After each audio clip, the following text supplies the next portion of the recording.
Everybody there? Ah, welcome to the pre-show. Just going to play you some videos. Oh, I see I put the wrong speaker on. Why do this ahead of time? And we will be back at 1:30 for the start of the show.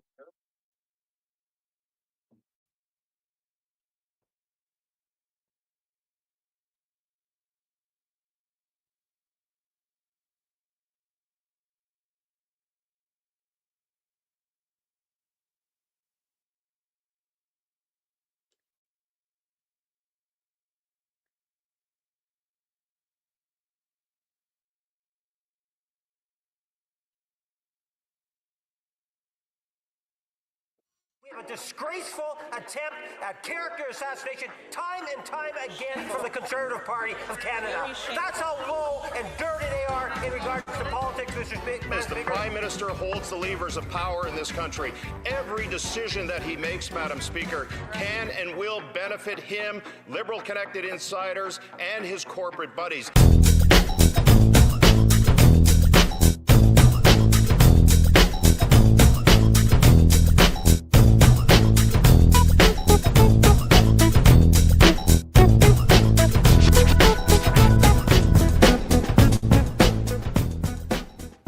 Debate the honourable member for Barrie South Innisfil.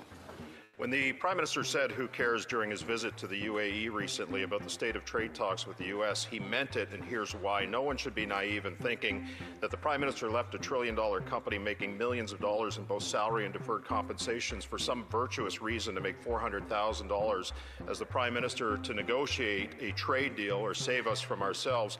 Almost everything in the Budget Implementation Act is set up to use the power of the Prime Minister's office to benefit a group of well-connected Liberal insiders, lobbyists, and his corporate buddies. This was a process that started in 2020 when the Prime Minister was appointed as the economic advisor to Justin Trudeau while still acting as chair of Brookfield Asset Management. Having Trudeau in power was a dream come true for this incestuous cabal of Liberal elites.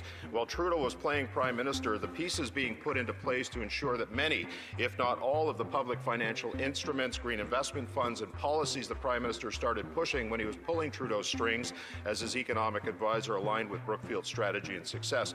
Last week, we found out from Brookfield's chief operating officer that the Prime Minister stands to make millions in carried interest payments from his company's success related to climate and infrastructure schemes he set up. These funds could generate tens of millions of dollars in carried interest for the Prime Minister personally, depending on their performance over the next decade. But here's the problem. The Prime Minister knows what he owned before the Blind Trust was set up. Every time he makes a decision on infrastructure, energy, climate policy, or with tax incentives that are in the BIA, this will help Brookfield in areas where Brookfield is deeply invested. Questions should arise. Is this policy for Canadians or Brookfield or for him? Critics will argue that they've set up a blind trust and an ethics screen, and that's enough to ensure public confidence and trust. But Brookfield's interests from artificial intelligence, modular housing, carbon capture, nuclear, and the transition model of public risk for private return he set up while advising Trudeau will make the Prime Minister millions, and he knows it. Furthermore, the screen is administered by two political appointees by the Prime Minister. We found out last week that the Prime Minister met with Brookfield executives privately in the Prime Minister's office in October, which would cause a reasonable person to think that the screen is not being willfully applied, given the fact that the Prime Minister is not supposed to have any interaction with Brookfield, either its people or its entities. So who cares? We all should, because democracy depends on trust. If Canadians believe their leaders are making decisions to enrich their companies or themselves, confidence in our institution erodes even more than it has under these Liberals. This isn't about partisan politics, it's about accountability. Canadians deserve leaders who serve the public interest, not private portfolios. So my assessment on this budget is simple. For those who support expansive government involvement in every aspect of our economy, subsidies given to companies that would otherwise invest their own capital, Brookfield's deep involvement in policies shaped by their former chair and now Prime Minister, policies which he and the company stand to gain from, bloating debt and deficits that burden our families, seniors, and future generations, and a system that gives Liberal insiders and lobbyists unfettered access to the Treasury while Canada drifts closer and closer towards a kleptocracy. This is a little over time. Questions and comments, the Honourable Parliamentary Secretary to the Government House Leader. Yes, thank you, Madam Speaker. I find it disgusting and somewhat shameful that members of the Conservative parties continue to have character assassination of the Prime Minister. At the end of the day, Madam Speaker, there are even Conservative MPs that have investments in Brookfield. Individuals including the Deputy Leader. As opposed to dealing with the substance of legislation and the budget, we have a disgraceful attempt at character assassination time and time again from the Conservative Party of Canada. That's how low and dirty they are in regards to politics, Madam Speaker. I would ask the member, when are they going to start focusing on Canadian interests as opposed to their own political partisanship, Madam Speaker? Shame. The honourable member for Barrie South Innisfil. That got him going, didn't it? The truth hurts. Actually, everything I said is open source and based on testimony at the Ethics Committee and some of the discussion and questions that have been had in this office. The difference is the Prime Minister holds the levers of power in this country. Every decision that he makes, Madam Speaker, can and will benefit him, Liberal-connected insiders, and his corporate buddies. That's the difference. When members of the opposition hold stocks, let's say in Brookfield, they don't hold the levers of power that will enrich themselves. They do not, Madam Speaker. The truth is the truth, and what I spoke today is the truth.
time to end the misery. Will they not end their taxes and their hidden taxes on food so Canadians can afford Christmas dinner? One thing standing in the way of its passage, it's the Conservative Party of Canada and the leader of the Conservative Party.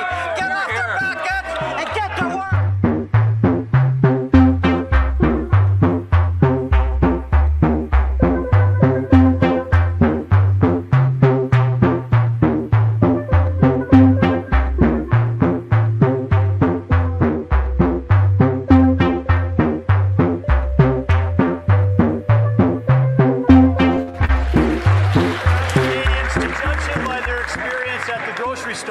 Well, what Canadians see on the shelves now is Liberal failure.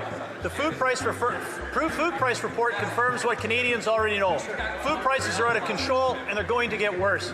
In 2015, when the Liberals took office, the average weekly food bill was about $160. In a decade, it has doubled to $360. That's $17,500 to feed a family of four in Canada. That is unbelievable. And the food price report told Canadians it's going to get worse. The largest increase ever, another $1,000 a year for a family of four. Instead of lowering prices, the Liberals are piling on taxes, making it more expensive to grow food, transport food, and buy the food. Food inflation in Canada is 50% higher than the Liberals' own target. It's rising 48% higher in Canada than it is in the United States. It's time to end the misery. Will they not end their taxes and their hidden taxes on food so Canadians can afford Christmas dinner? The honourable member for Winnipeg North. Thank you, Mr. Speaker. The Conservative Party of Canada, in particular the leader of the Conservative Party, just doesn't get it. Nope. It's about building Canada strong, Mr. Speaker. The budget is there, the support is there for Canadians. And while every Liberal member of Parliament and the Prime Minister is focused on building Canada strong, we get the Conservative Party solely focused on the party's best interest. It's time that they put Canadians' interests first, Mr. Speaker, and that means allowing legislation to pass. That's right. Bail reform legislation. That's right. Budget legislation. That's right. There's only one thing standing in the way of its passage. It's the Conservative Party of Canada and the leader of the Conservative Party. Get off their back and get to work.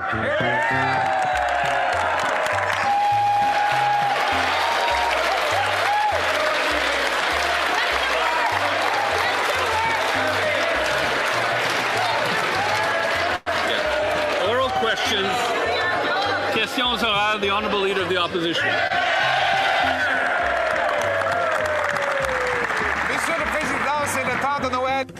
Mr. Speaker, Christmas is around the corner, but the Liberals are already acting like the Grinch.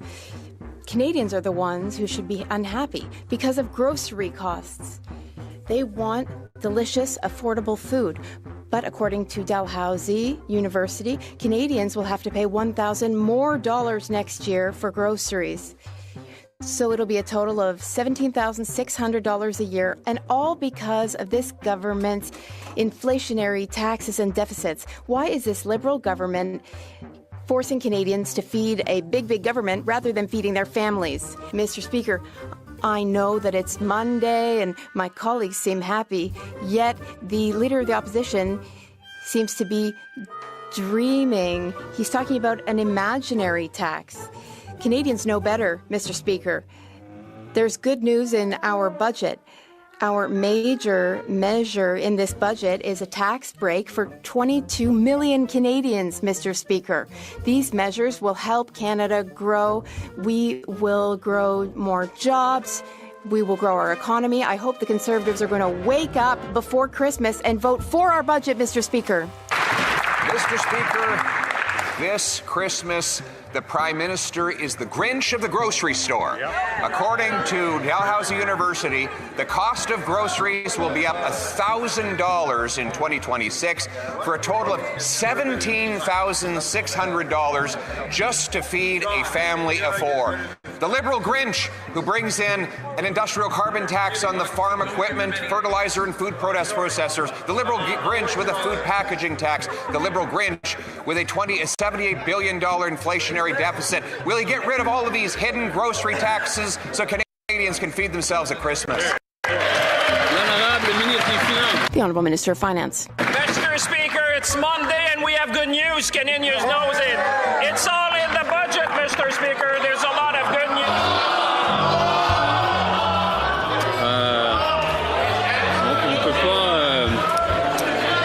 On peut pas lever le livre de cette façon, là. One can't raise a book like that. It's one thing to read or quote from it, but we can't wave it around. Speaker, I understand.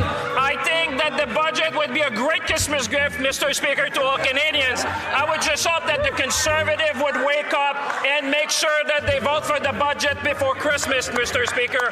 We're going to build our nation. We're going to create jobs. We're going to build housing. We're going to create infrastructure. Mr. Speaker, this is the best gift they can give to Canadians. I just hope they'll do the right thing for them. The Honourable Leader of the Opposition. If they want to combat their own cost of living crisis, the Liberals would focus on approving pipelines that would sell more oil, boost our Canadian dollar so Canadians could buy affordable food and homes. In fact, there was such a pipeline, the Northern Gateway. Liberals killed it in a 2016 cabinet decision, a decision the Prime Minister supported. They further blocked it with a Liberal ban on tanker traffic off the northwest BC coast. The Prime Minister claims to have changed his mind in a recent MOU.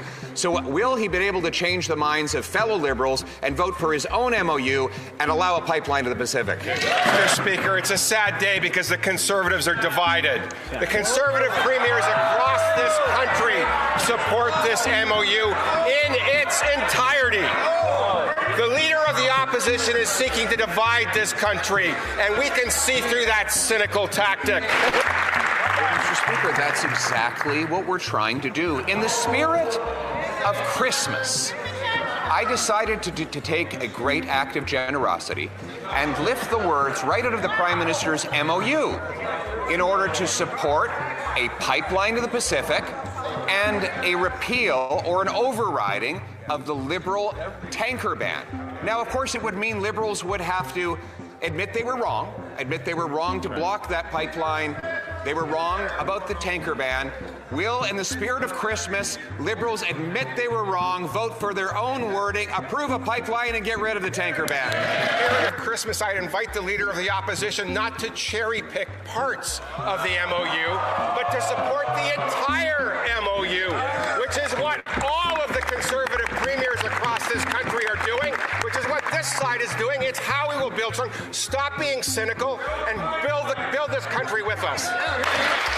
Speaker, I think the only division here is that the Prime Minister is divided against himself. The Prime Minister opposed the pipeline to the Pacific. Now he claims he supports it. He supported the tanker ban. Now he claims he opposed it. Mr. Speaker, this is the Prime Minister who said he wanted to keep half of our oil in the ground, and now he pretends to have changed his mind. He signed an MOU. He says one thing in BC, the opposite in Alberta, and here in the House of Commons, he hides under his desk. Why would the Prime Minister stand up, take a position, and announce that he's voting in favor of his MOU language to build a pipeline? Speaker, the Premier of Alberta supports the entire MOU. The Premier of Saskatchewan supports the entire MOU. The Premier of Ontario supports the entire MOU. I think the minister is suggesting that there are parts of his own MOU that he does not support. And the MOU says there would be a pipeline to the Pacific. I took the wording right out of the agreement, that there would be an overriding of the tanker ban. I took the wording for that right out of the MOU. And now the Prime Minister is hiding under his desk. Liberal members on one side of the country are saying they're against, while they're pretending in Alberta that they are in favor. So why don't they stand up in the House of Commons, look Canadians in the eye, take one position, vote for a pipe to the Pacific, and override the tanker? Well, Mr. Speaker, the Prime Minister and all of us and all Conservative premiers and most people in this country supports every part of that MOU, Mr. Speaker. What's more, the leader of the opposition stands in his place and says to the people of Alberta, you know what? That little thing that they said was progress for our province, that made us a leader in renewable technologies, made us a leader in nuclear energy, made us a leader in interties, made us a leader in conventional electricity, that's all off. I just want this one thing.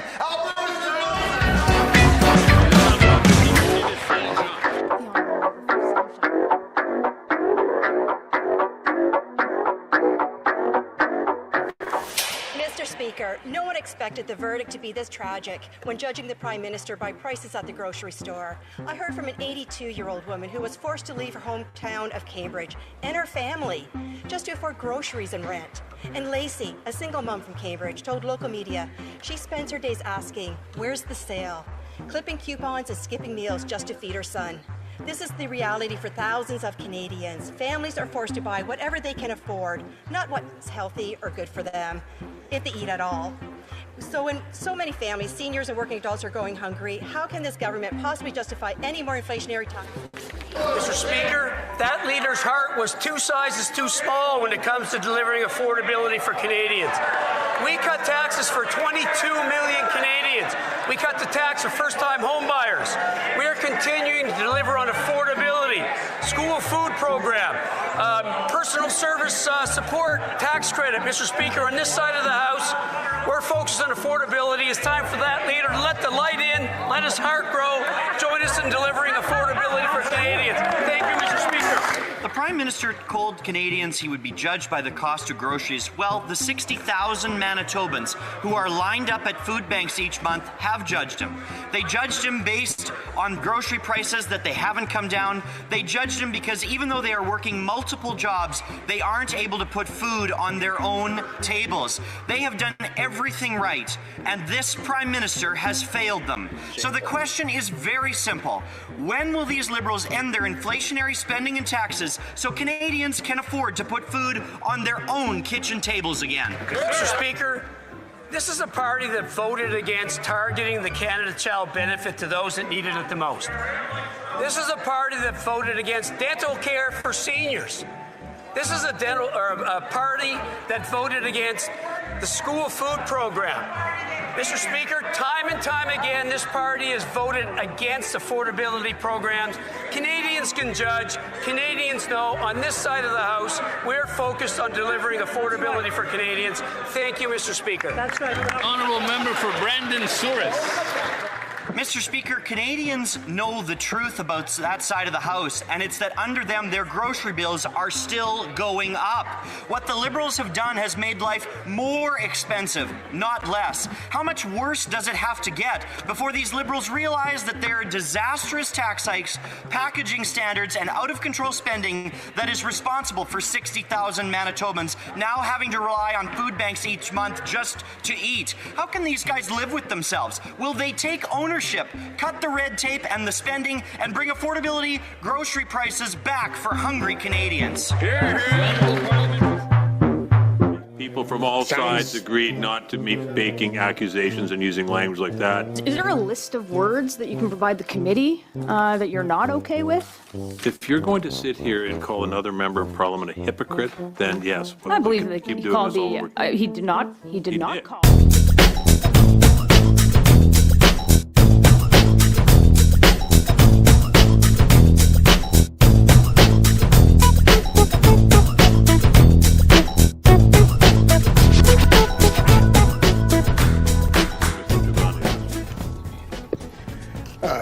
Thank you, Mr. Chair. I speak, of course, in favor of Mr. Lyon's amendment.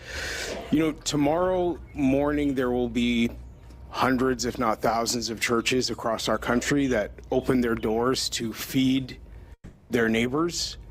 There will be hundreds, if not thousands, of churches across our country who open their doors to offer counseling to heartbroken couples at risk of separating.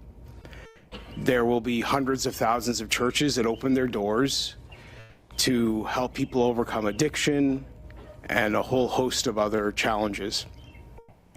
And the message these churches should be receiving from their government is respect, encouragement, and gratitude for the services they provide for struggling people and for people who need hope. And instead, what they are getting from their government is ridicule, disrespect, and outright attacks on their foundational beliefs, the very beliefs that motivate them to be good citizens and good neighbors, good fathers, good mothers. It's kind of a crazy situation we find ourselves in to even be having this conversation. And in the process of disrespecting these very important Canadian institutions, we have seen hypocrisy exposed on the part of two political parties in this room. On the part of the Bloc Québécois, we see a political party who says they are very concerned about the overreach of the federal government, and yet comes here to Ottawa begging for that federal government to have more power over the people who send them here. Shamefully. Yeah. On you. You are a hypocrite. Oh. On the part of the... All right, Mr. Giovanni, I know you just arrived an hour ago. We had a discussion, a thorough discussion earlier on about language and decorum. And people from all sides agreed not to be making accusations and using language like that. So I wasn't here to make that agreement. Well, okay, but nonetheless, you said it, and it's inappropriate. So I'm going to ask you to apologize. Oh, that's not going to happen. All right, well, then we'll move on to the next speaker. Mr. Lawrence, you have the floor. Point of order, Chair. No. What's your point of order? What's your point of order? It's a point of order, Chair. Chair, first of all, there is no precedent for calling the specific language that Mr. Giovanni used unparliamentary. Members are welcome to disagree with it, but the whole discussion in this bill, I think, is about the fact that speech you might disagree with is not necessarily speech that should be made illegal. Yeah, Mr. Janice, you're now getting to debate. You've made your point of order. I'm debating the matter of order. No, you've made your point of order. You're now in a debate. I'm going to stop you from speaking now. Mr. Giovanni called a member of Parliament a hypocrite. He did not, and I'm moving on to the next speaker, which is Mr. Lawrence. I was also going to call the Liberal Party a party of colonizers and imperialists, so just to add that to the speakers list later on. It's late in the evening. We're not going to tolerate that type of behavior. Mr. Lawrence, the floor is yours. Happy to say that again. Point of order. Fine, you can challenge my ruling. That's your right. Chair.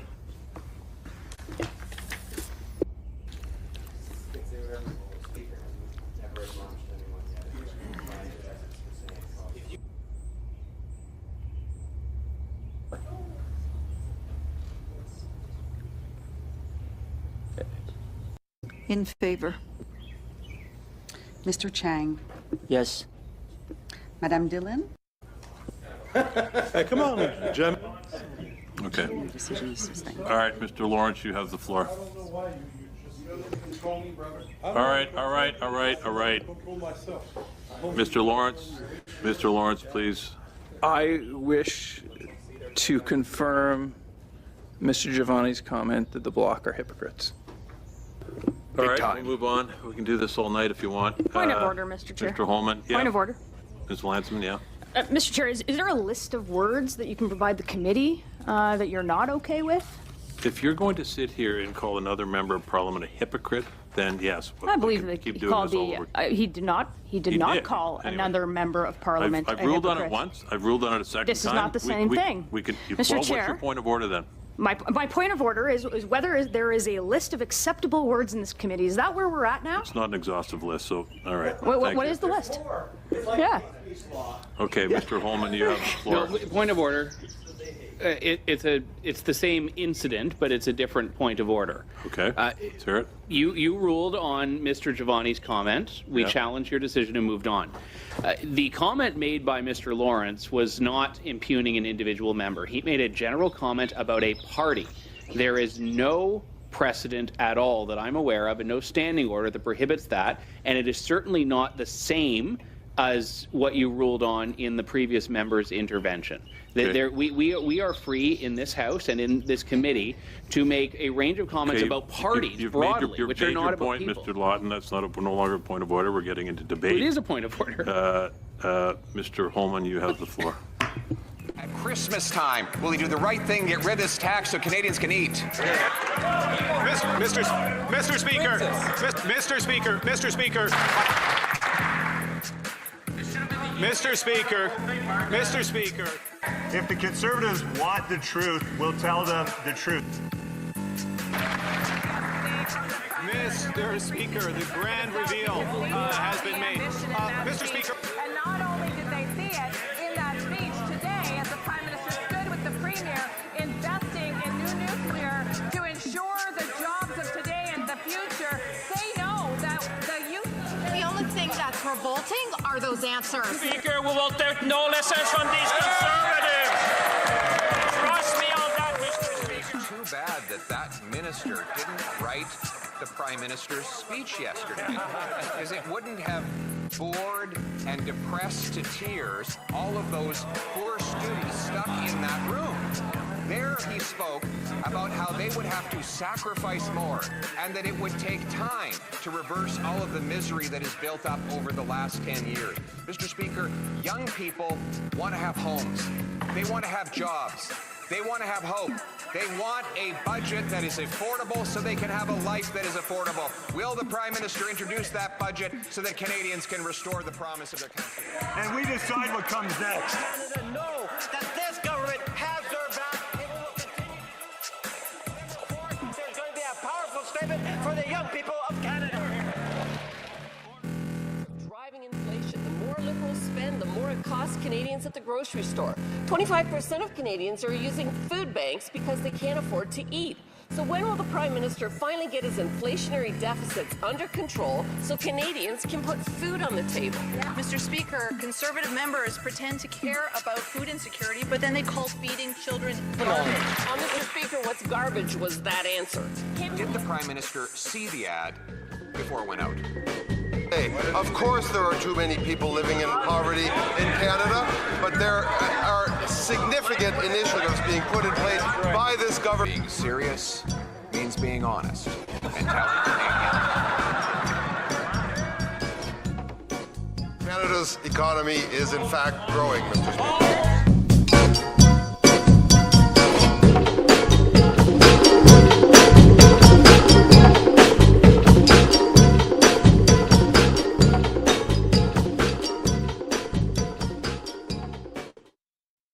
Welcome to the NAP, the no answer period, where we cover the question period, prefaced by a review of the far left fire hose of chaos that is happening in Canada and across the land.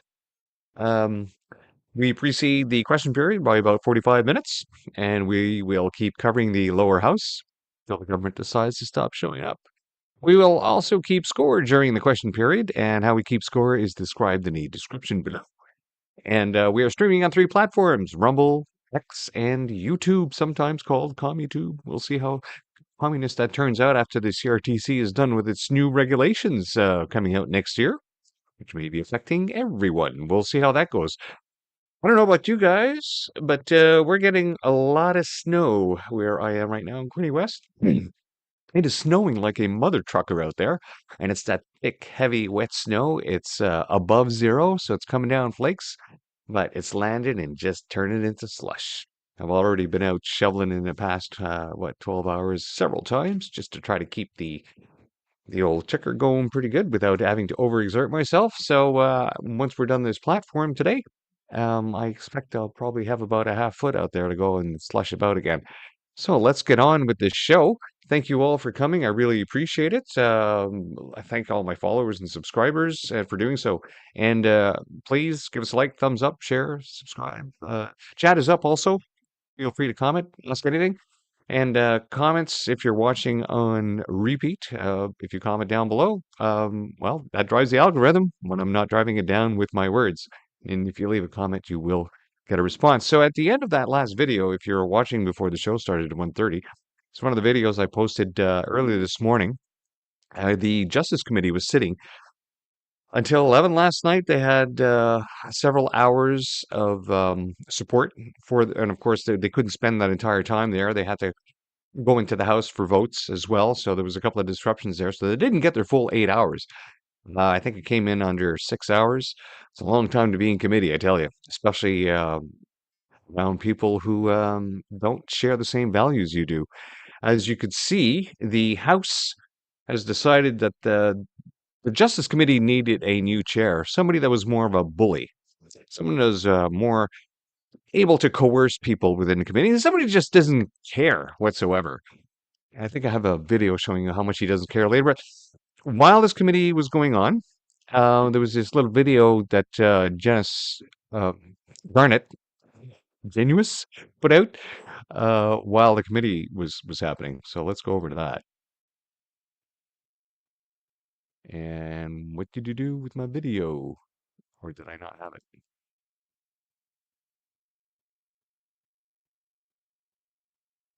Well, now I feel awful because there it is right there. What happened? Okay. We'll go back to Tamara. Oh, we even have a liberal. All right, Andrew. Thanks for doing that. We'll go back to Tamara. Oh, we even have a liberal obstructionist with us right now. Who's this guy? What do you do, sir?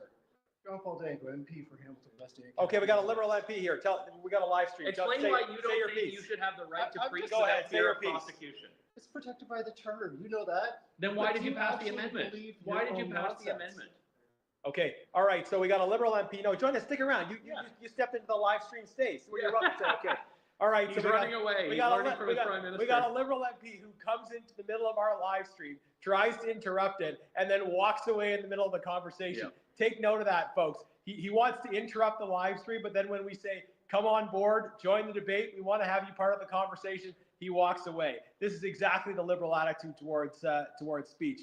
That's exactly what we expect. Any other liberals watching here? Any other liberals want to join us? Be my guest. Call me, send me an email. You can join the live stream if you want, and we'll actually have a conversation. But if you can't handle Liberals by default seem to be pretty well cowards in anything.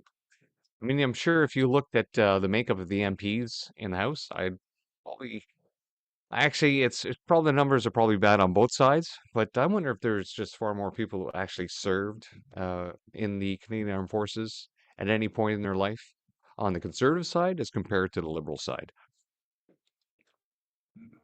Now, this is a post that was happening at the time that the committee was sitting. Liberal bloc amendment to Bill C9 stripping the religious speech defense from the criminal code has been adopted. If Bill C9 passes, people will be subjected to criminal prosecution for expressing religious beliefs and citing religious texts. So, of course, that means that it has to ascend, right? It has to get passed in the Senate as well and get royal assent. So it's not over till the that lady sings her duet. Now here's Larry Brock. The Liberals canceled meetings, blocked witnesses' testimony, and still refuses to explain why they support criminalizing religious texts. Now this was given within the committee that we were watching a piece of earlier. Their deliberate ambiguity isn't an accident; it's a tactic, and it signals desperation. They don't want scrutiny. They don't want debate. And they don't want Canadians to see how extreme this is. And out of all the issues in Canada that they decided to spend a lot of energy on in committee was to silence free speech. Now, not to deal with all the other issues that we have going on in Canada, silence free speech while at the same time continuing to shovel bucket loads of money out the country and into the pockets of, well, mostly Prime Minister Carney's friends and his own proliferous financial portfolio, of which we were talking about yesterday. And it was like but there's an additional, was it 2,000 companies that, or stocks that Prime Minister Carney's invested in that weren't part of the original list that they gave to his useless ethics screener, who apparently is not allowed to screen things on his own. He can only screen things when he's approached by the person he's supposed to screen. So he's only supposed to do his job when he's told to do his job by the person who hired him to do his job, to keep the public from thinking that he's not doing his job properly and morally and ethically. And even if they do, there's no recourse. Absolutely no recourse, because it's ongoing and it's going right now. And every attempt for us to bring out this information continues to be squashed by the algorithm. Domestic abusers should be in jail, says this member here. I believe I have a similar video for something different on a different committee, but this is from a well-known far-left social media personality. Wouldn't necessarily call them a journalist, even though they were a media company at one point. No, they're extremely biased. Let's just listen to this. And apparently, what this person has said is, well, it's causing issues because.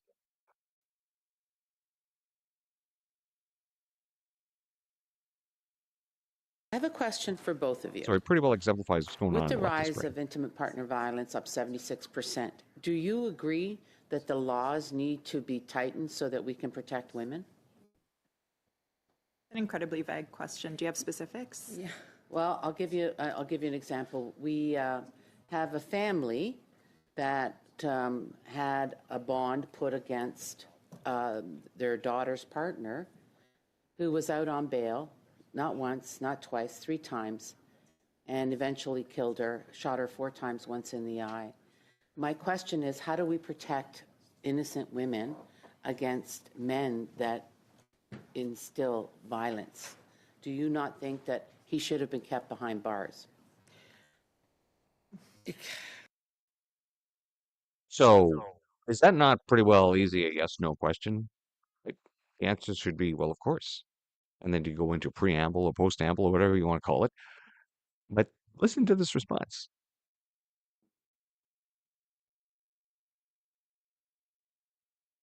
I mean, sorry.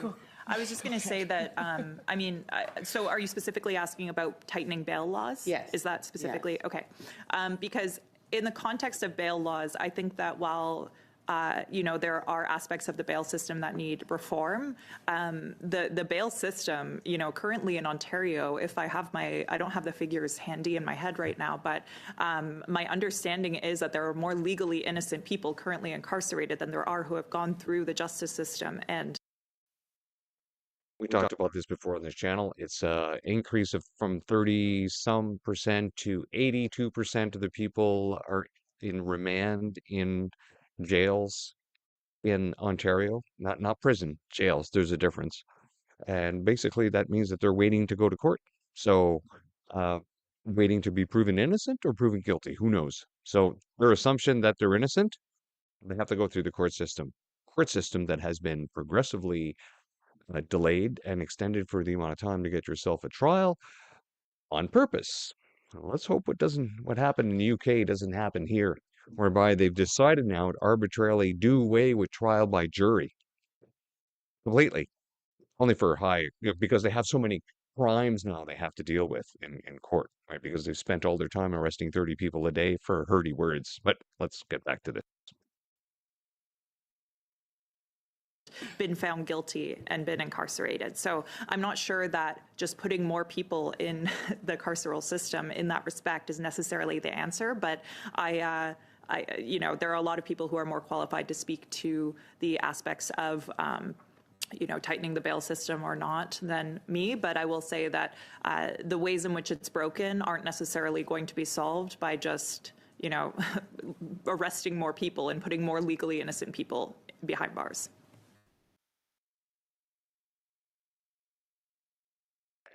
I don't know.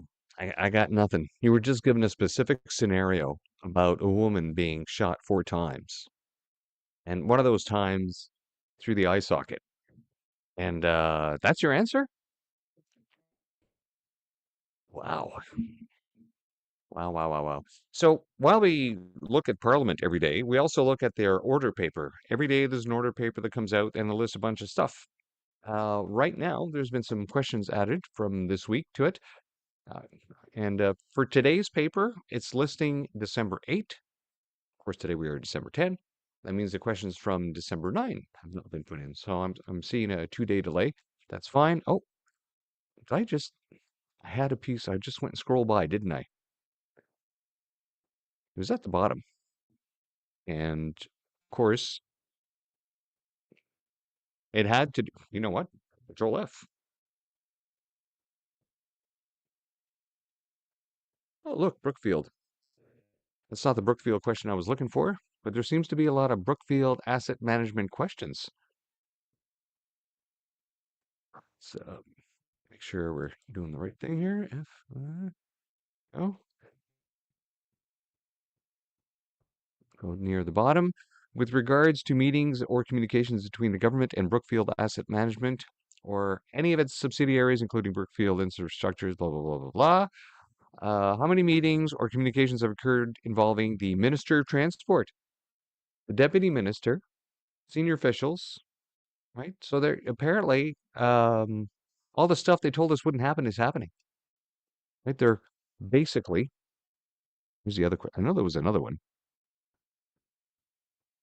Anyways, if you're a Canadian citizen and you're wondering what questions are being asked to the government regarding whatever it is you're interested in, it's there.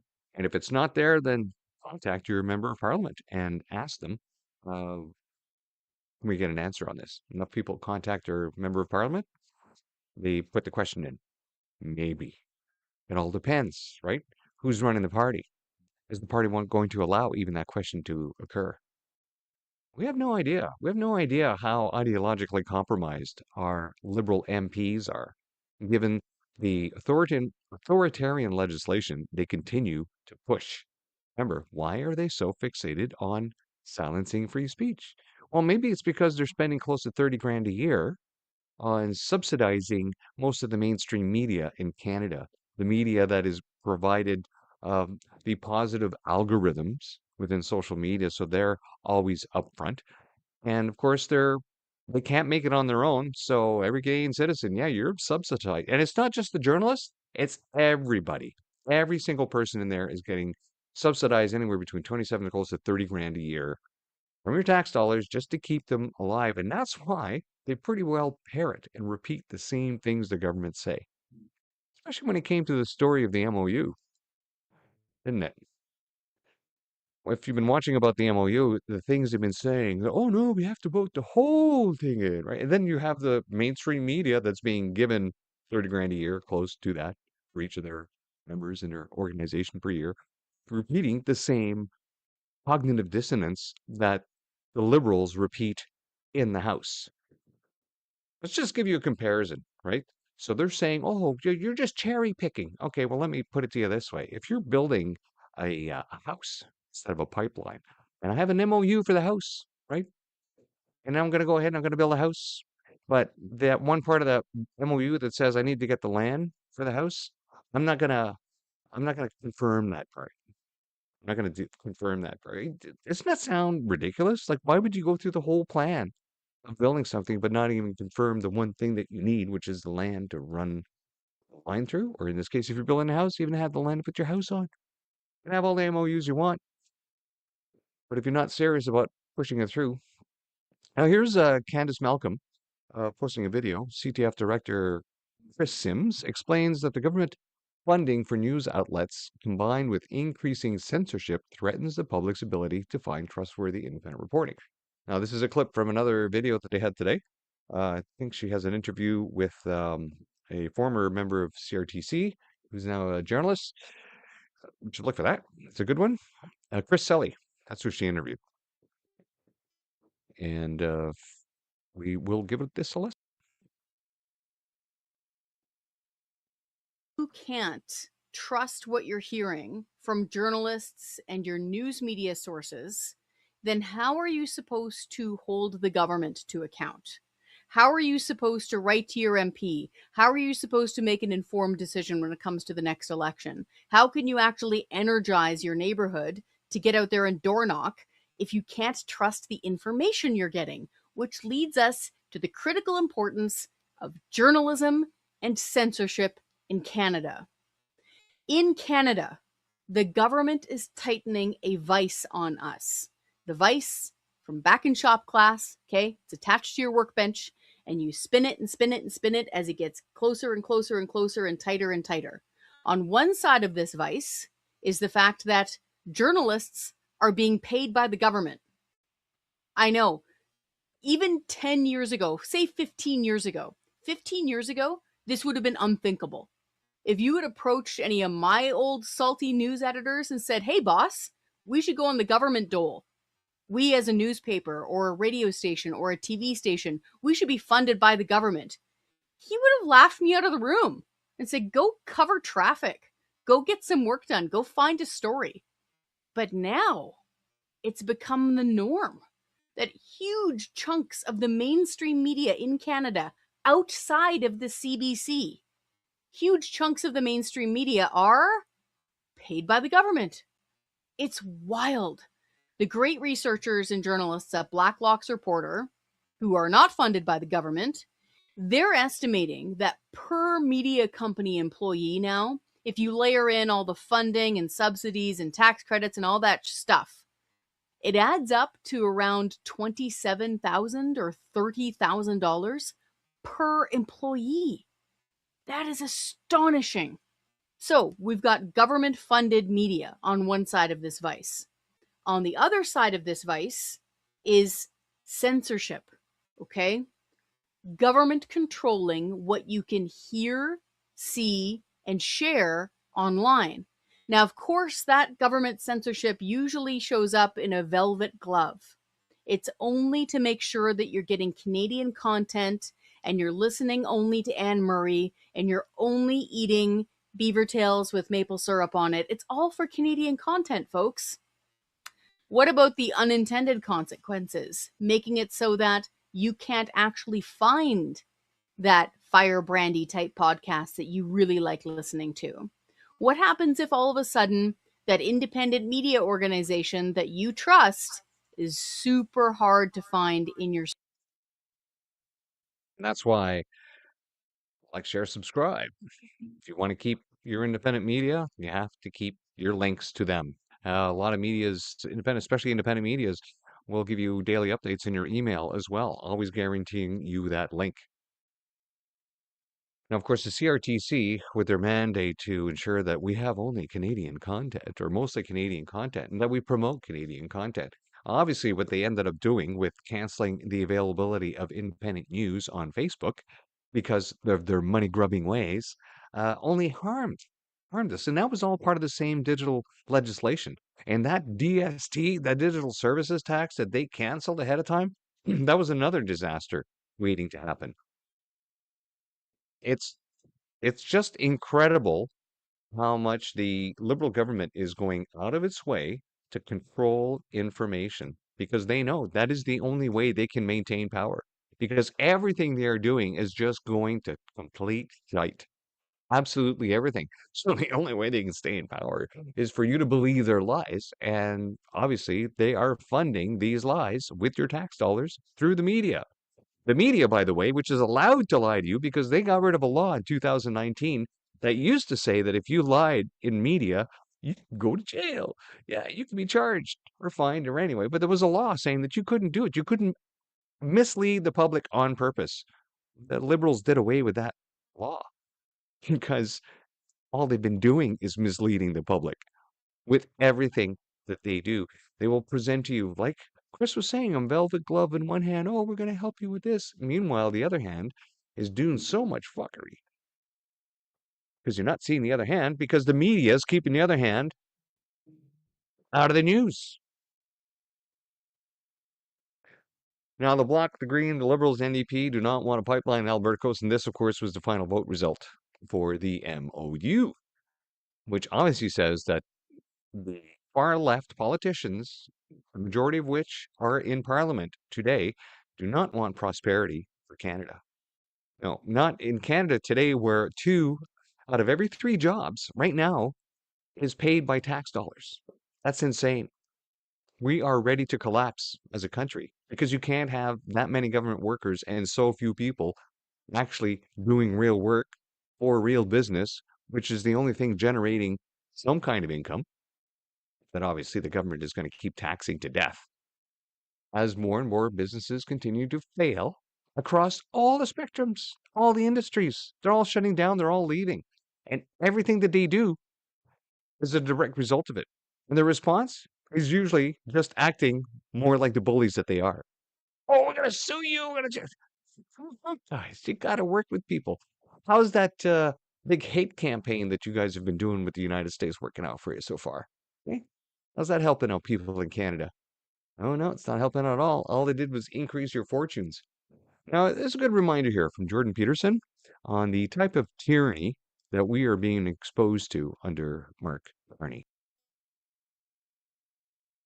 You can tell the tyrants. They use fear and compulsion. And they don't use invitation. It's the distinguishing characteristic between the wannabe tyrants and the true leaders. The true leaders say, here's an offer.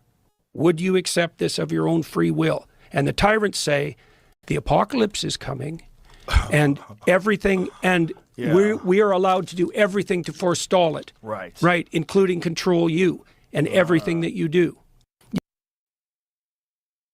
It's always about this thing, about the climate scam, the climate scare, this climate change, you got to fear everything. And now you've been looking at, there's the press releases that the government puts out on a regular basis. 8 out of every 10 press release right now is basically, in this strange and dangerous world, or like they're writing some kind of episode intro, and every single thing is like, we're in a dangerous, conflicting world. Whoa, constantly with the fear narrative, because they have to keep you unbalanced, right? You have to automatically put you off emotionally because it makes it easier to control you. They don't want you to succeed. They want you to be a victim. They want you to believe you're being oppressed and that they are the only ones who can give you a solution. Here's a quick little excerpt here from Moose on a Loose. If you're not following him, you should. David has awesome quick videos. He puts out about 2 a day, and I guarantee when there's an election, like he had to do during the last election, he'll be putting out 3 or 4 a day, for which he just sets up a second channel. And that's not his only channels. He also does a lot of mountain hiking and everything. He's based out of BC. The plan, the Century Initiative, and pushes it through to Justin Trudeau, who opened the floodgates, which has destroyed Canadian lives, which have nothing to do with our government. Moving ahead, we've got Mark Carney giving one of his buddies a big government contract. That's right, Telesat Lightspeed getting a $2.92 million contract through the NORAD modernization project. Today, I'm proud to announce a strategic partnership with Telesat and MDA Space to deliver the Enhanced Satellite Communications Project, Polar. These companies will design, develop, and deliver the satellites systems that our armed forces need. They can't, though. SpaceX will have to launch these satellites because Telesat can't launch satellites into space. They have no way of doing it. We're prioritizing advanced dual-use technologies that connect not only our CAF members, but also ensures sovereign Canadian connectivity infrastructure. It's one of the first major procurements led by our new Defence Investment Agency. As part of this partnership, Canada is awarding $2.92 million to Telesat and MDA Space to start engineering and analysis, ensuring the system is Canadian-made, reliable, and built for northern conditions. What we're announcing today is exactly what Canadians should expect: clear priorities, smart investments, and solutions that work in the real world. This project strengthens our armed forces, protects Canadian sovereignty, and will lead to the creation of hundreds, if not thousands, of high-value added jobs. This will just lead to another one of Mark Carney's buddies getting Canadian taxpayer money. This company, Telesat, just last year got billions of dollars of Canadian taxpayer money as an interest-free loan for a decade from the Justin Trudeau Liberal government. I've mentioned this multiple times. How many people would love to have a couple $billion interest-free for many years? You could just stick that in a GIC and make hundreds of millions of dollars and get rich off of that. And here they are with another contract, $2.9 million, and this is just the start of their procurement. So here's the project here. Ottawa signs partnership with Canadian firms on military Arctic satellite project. So this is a part of a much bigger $38.6 billion North American aerospace defense. So it's all a scam. Telesat is not going to put anything up. They were supposed to provide internet to Northern Ontario, or to the north. Have they done that? No. For the amount of money we gave them, we could have given a fraction. We could have spent a fraction of that money, give everybody free, what's the satellite system Tesla's using? That one, where people just they can have it anywhere. They could have bought a whole bunch of them. It's the same thing with not being able to get clean water up north. There are these filtration things that will give you up to, how many gallons is it? 60,000 gallons of water before you have to change the filter on this thing. And you can basically stick the hose in a puddle and get clean water out the other side. It's just a little, and they're a couple $100. They give one to each household up north that has issues with water, and that would solve their clean water issue until we can get some infrastructure in. But no, every year after year, they have to send billions somewhere, and nothing ever gets done. And it's the same thing with this. Nobody's gotten an internet up north, and you're not getting internet up there unless you're going to get yourself some satellite internet, because these clowns are never going to do it. Because this particular company is in financial problems. That's why they're getting the money. Also, that, of course, they're friends of the Liberals. Again, if you're not following Moose on a Loose, you should go check him out. Now, the corruption is not only at the federal level, of course.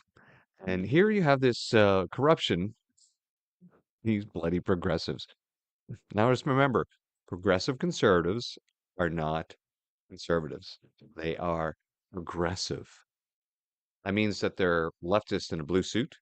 But more specifically, they're probably so close to the middle, they're more like grifters, usually in there just for themselves. Now, I'm not saying this about all MPPs in Ontario. Obviously, some people in there actually do want to work for their constituents, but it seems that at the leadership level in the PCs, you have a lot of grift going on, a lot of stupidity, a lot of waste. Because why would you spend $500 million on advertising? You're the bloody government. You have web pages. I'm sure if you want to send maybe a public message out there that says, hey, we've just changed the rules on this, go to our website, that's fine. But other than that, what the hell are you advertising as a government? We know you exist. We know you tax us too much. We know you're pretty well a clown show half the time.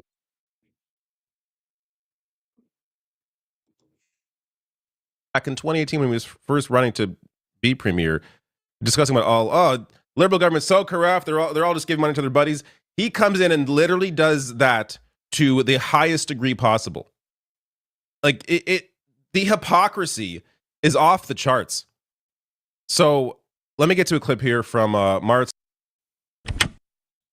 That the government's got 2 active investigations by 2 different police forces. Everywhere I go in this province, people are fed up with it. They are as frustrated as I am. Police have launched yet another Doug Ford-related investigation. So in this video, I'm going to go over what that is, what the previous investigation is that is still going on, as well as a scandal that broke last week that I didn't get to, but I'm going to get to it now because there is just so much. There's so much. I missed 1 week of Doug Ford, and it all piles up. There's more in this video that I could have put in here, but I simply don't have the time to break it all down in a single video. But let me get to, and by the way, I'll put timestamps below the video in case you want to jump around a bit. But let me start with the scandal that broke last week, and that is... That's a Rational National. Go check out his site. And exactly what he's saying. It's like a nonstop fire hose of chaos all the time with the governments. And they know this. If they just cause too much chaos for anyone to keep track of, they'll get away with it. Let alone the fact that there's barely any laws to make them accountable for what they're doing, unless you can actually link somebody's death to what they've done. That's about it. And even then, they'll probably get away with murder. Well, they have been getting away with murder since coercing people to take that injection. Now, we were talking about free speech, right? And here you have a pastor, remember Pastor Derek, who was dragged through the courts for basically pointing out the obvious. And this is compelled speech. We talked, and this is why Jordan Peterson left Canada, right? Because he could see this. Compelled speech. If you don't say what I want you to say, I will throw you in jail. This is where we've come to in Canada. Now, you saw this in the committee when Melissa Lantsman was talking to the committee chair and saying, oh, are you going to provide us a list with the words that are banned now that we can't say in committee? Well, she didn't say those words exactly, but that's what she was saying. And he says, well, it's not a comprehensive list. It's like, pardon? Excuse me? This is where we are. Let's listen to the start of this. For Rebel News, this morning I was in court for Pastor Derek Reimer of Mission 7 Ministries, who was having a bail hearing after breaching his CSO order on 4 accounts. Those 4 counts are misusing time at court, a media interview he did with me here personally, which spanned about 3 minutes, and indirect contact with the complainant, Shannon Slater, and refusing to write an apology letter to, again, the complainant, Shannon Slater. Derek Reimer is being released upon bail if he signs off to the following conditions. No cash deposit of $5,000, must report to a probation officer within 2 business days of his release and thereafter, must reside at his home and not change that address without permission from the courts, no contact with any known participant of any Reading with Royalty, or which was private or public, no private or public LGBTQ event without permission of the probation officer, no contact indirectly or directly with the library manager, Shannon Slater. He is banned within 300 meters on days of scheduled Reading with Royalty programs and also the place of residence or worship of Shannon Slater.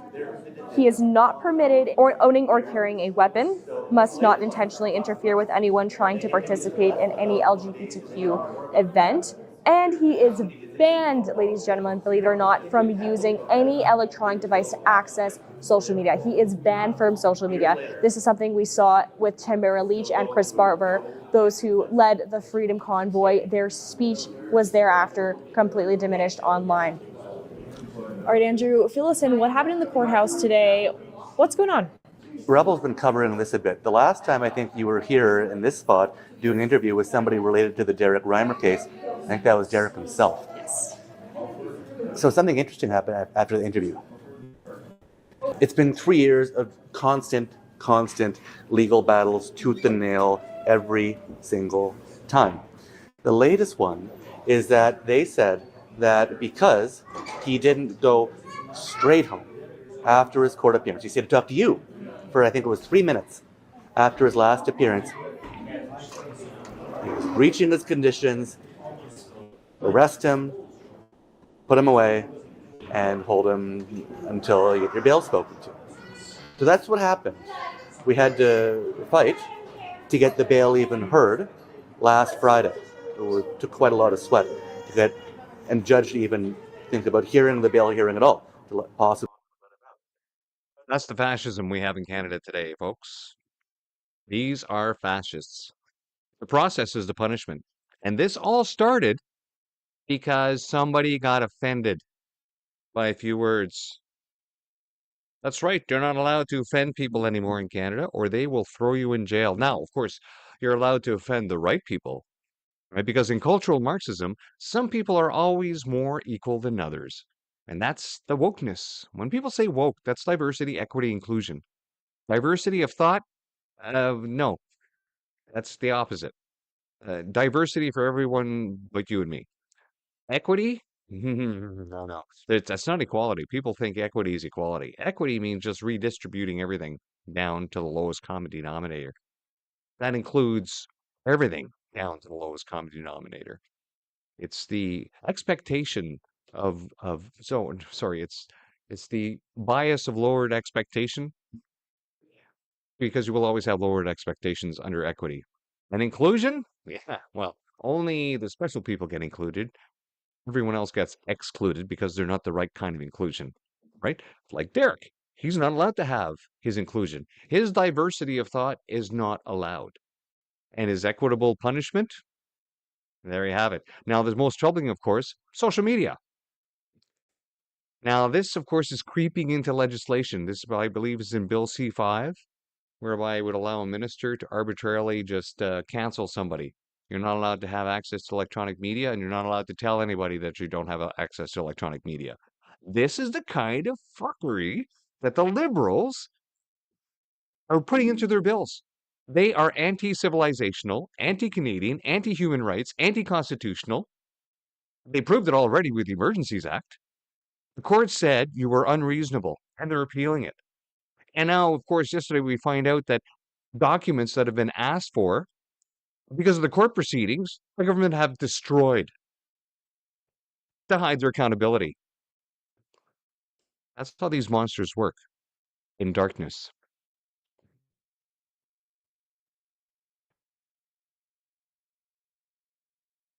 Throughout several instances now that pregnancy is something that is essentially discouraged in our federal agency at the CBSA. Parental leave is discouraged past 90 days for both the father and the mother, but specifically the mother. And we know why with the mom it's especially important, because sometimes there's healing that is needed. And that pregnancy, made things worse. There's something called the National Integrity Center of Expertise, which she reached out to. But the problem with this organization is that they are internal. It's an internal organization, and you've seen where organizations investigate themselves and close the case. Nope, nothing to see here.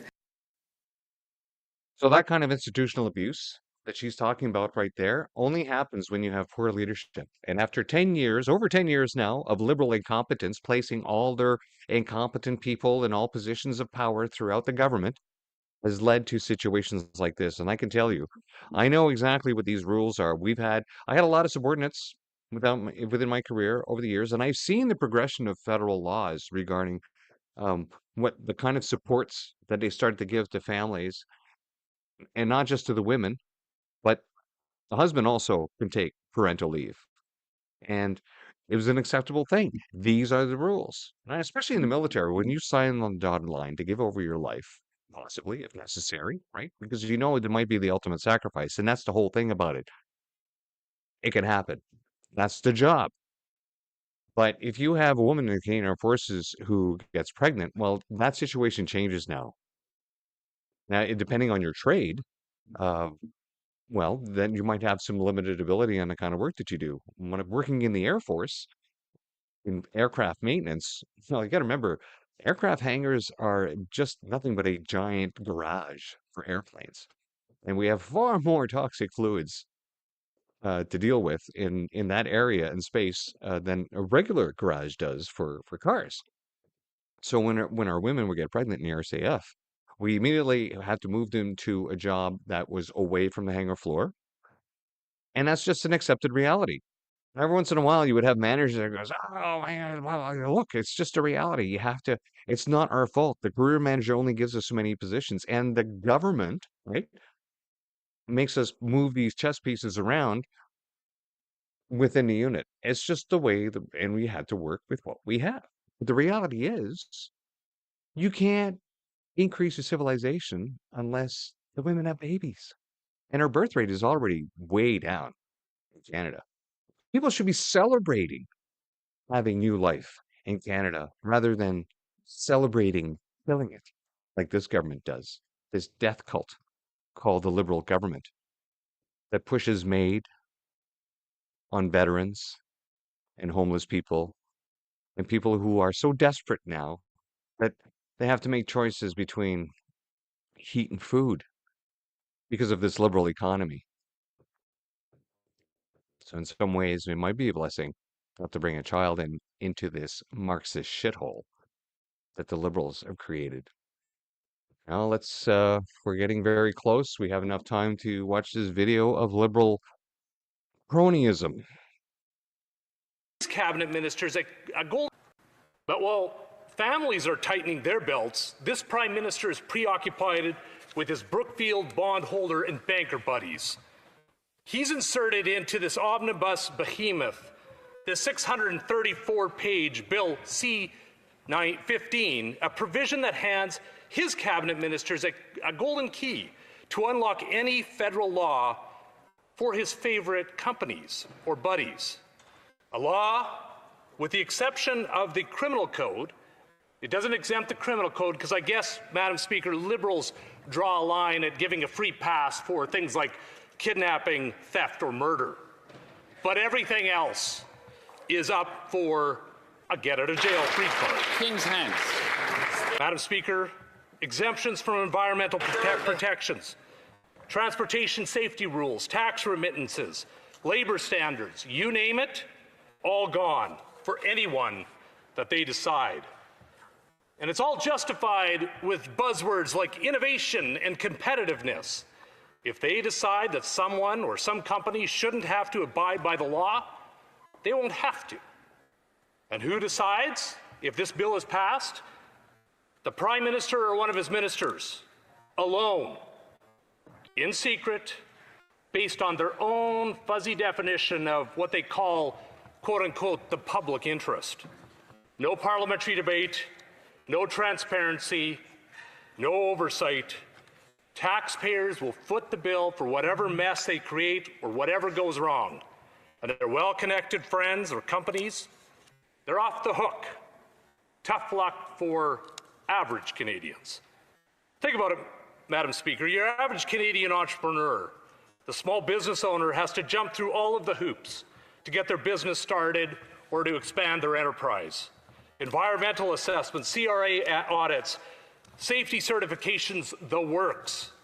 But some Bay Street giant, somebody of the Prime Minister, well, they just whisper in the minister's ear and poof, exempt.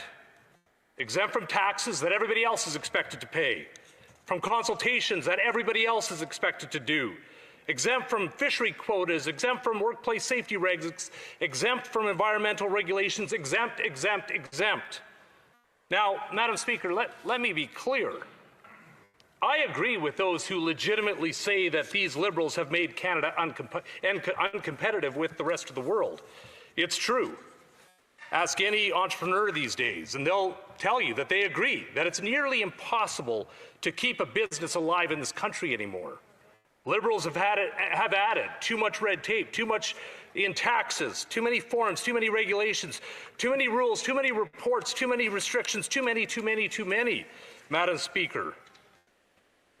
But that's why that is why, Madam Speaker, we've seen an implosion of the small business sector across this country with unprecedented closures and bankruptcies from coast to coast. But the solution can't be that we give a special free pass to Liberal friends by continuing to overburden everybody else. That's truly picking winners and losers, like a Russian oligarch that has special privileges while everybody else pays the price. Canadians know that we all must be equal under the law. This cronyism is dangerous. It violates Canadian values, and it will destroy this country.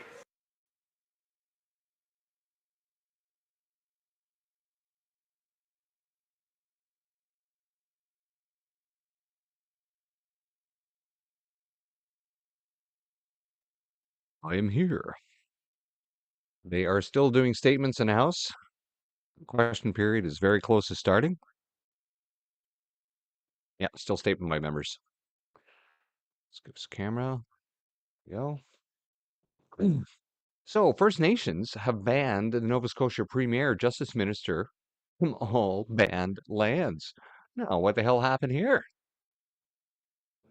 The Sipnek First Nation has banned them because, so what did they ban? Tim Houston, Scott Armstrong, and Leah Martin from their banned lands, saying during Premier Houston's term of office, not once has he come to my community to develop relationships with the Sipekanetik elected leadership.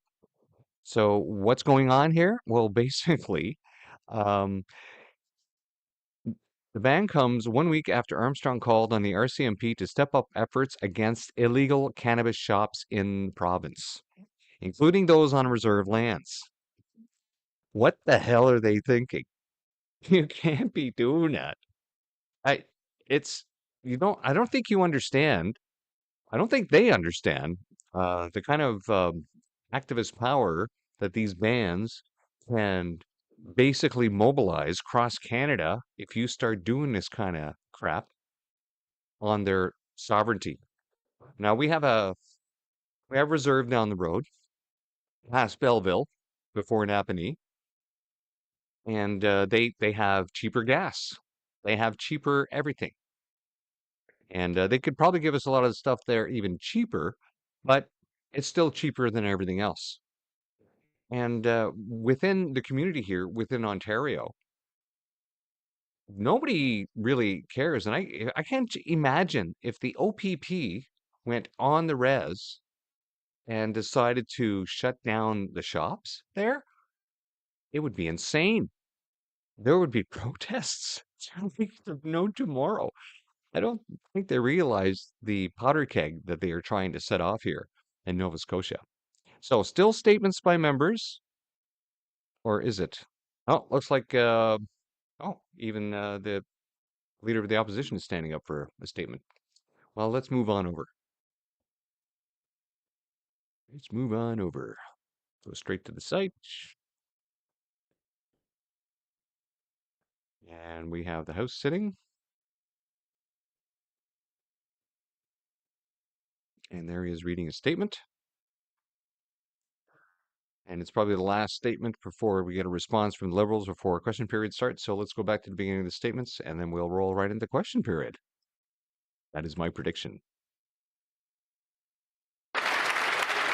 The Honourable Member for Battle River Crowfoot, the Honourable Leader of the Opposition. On what should have been the proudest moment of her life, Maria Corina Machado was not even there. Unable to attend the ceremony after months of hiding and fighting the regime in Venezuela, her daughter accepted the Nobel Peace Prize on her behalf. Quoting her mother, "Our journey towards freedom has always lived inside us. We are returning to ourselves. We are returning home." For years, Venezuela's Iron Lady has boldly opposed the socialist Maduro dictatorship and the economic collapse it has engendered and inflicted on the once proud and free nation. At great personal cost for herself, Machado has inspired millions, both in her country and around the world. The Nobel Prize awarded her for tireless work promoting democratic rights for the Venezuelan people is therefore a victory not only for herself, but for all of those who've suffered under decades of socialism. May we all be inspired by her courage and determination to stand up for freedom over socialism and for the people all around the world. Thank you. Yes, let's all stand up to liberal socialism. Oh, look, the Liberals are standing up against their own socialism. The Honourable Member for Dartmouth Cole Harbour. 'Twas 2 weeks but needed, some wax dead. His Majesty now has 11 of that. Hope you all could. Merry Christmas. Merry Christmas.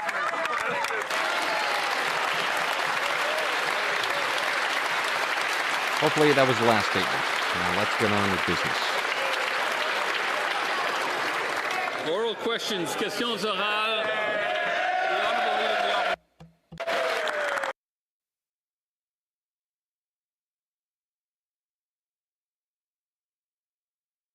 Heckles. I hope the Speaker doesn't wake up. What the hell is going on there? Bloody government servers. Mr. Speaker. Oral questions, questions orales. The Honourable Leader of the Opposition. Mr. Speaker, who suggested to the Liberals that they should open up our borders to out-of-control immigration that increase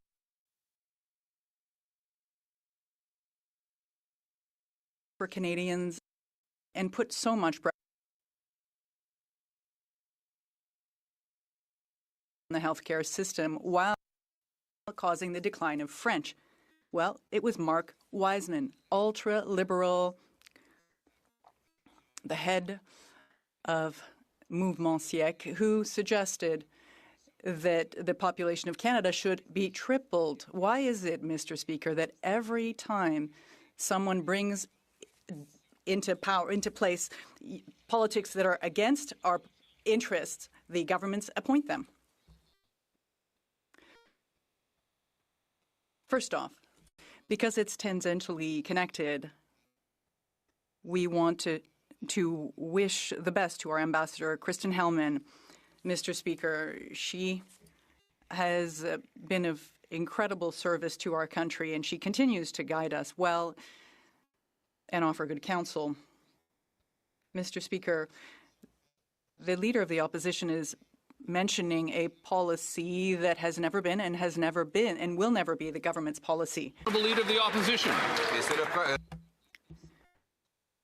But the person who suggested this very radical policy, liberal policy, is Mark Wiseman. He said the population of Canada should be tripled to 100 million. And I quote, even if it causes Quebec to howl.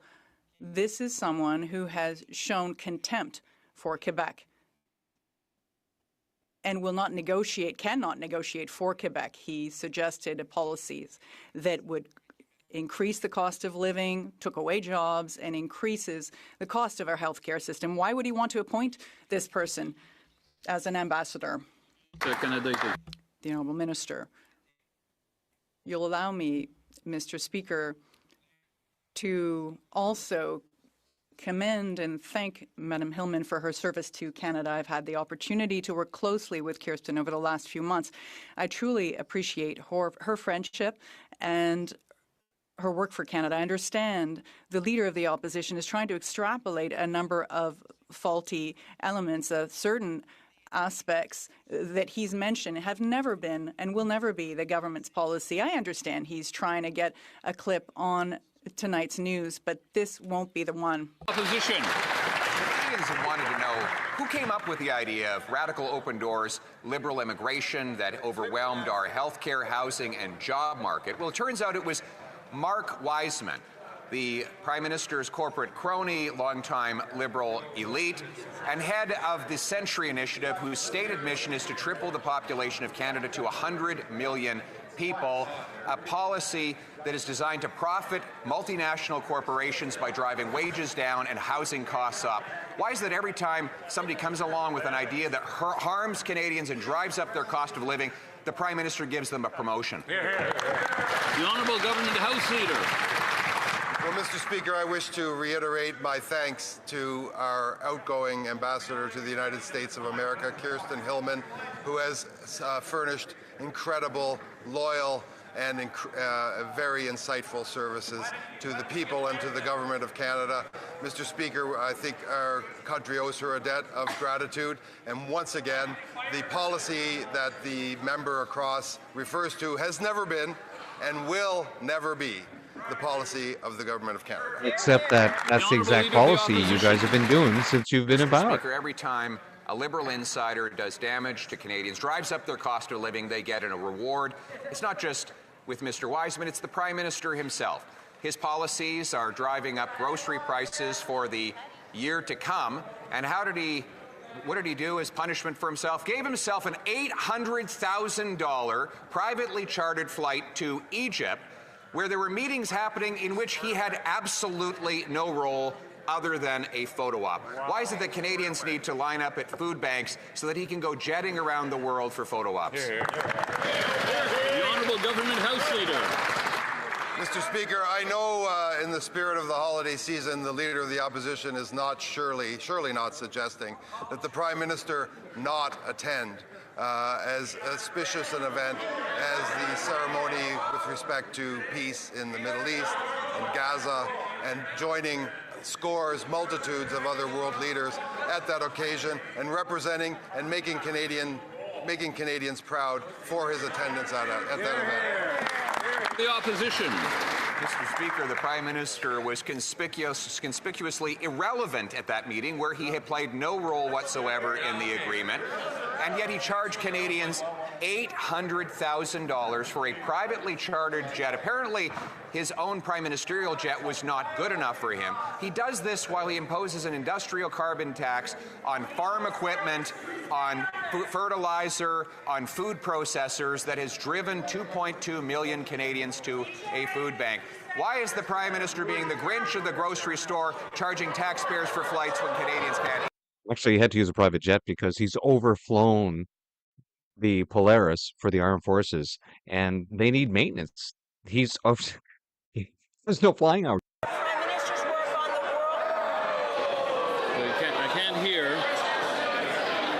can't hear.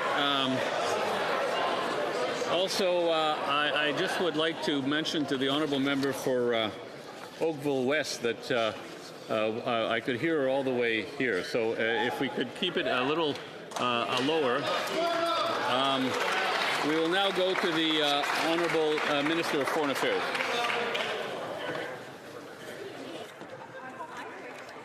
Mr. Speaker, the Prime Minister's work on the world stage with his counterparts to bring an end to the conflict in the Middle East is extremely important. He is continuing to be engaged on the peace plan in the Middle East.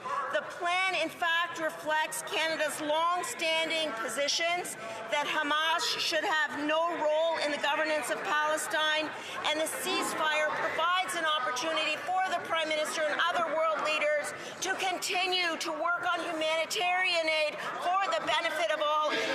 The Honourable Leader of the Opposition.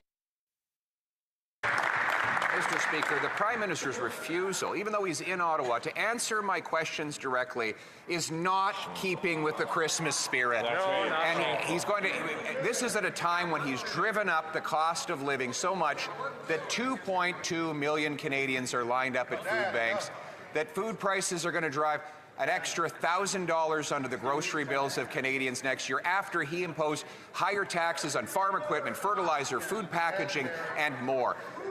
Will the Prime Minister, instead of being the Grinch of the grocery store, reverse these taxes so that Canadians can have an affordable, delicious Christmas? The Honourable Minister of Jobs and Families.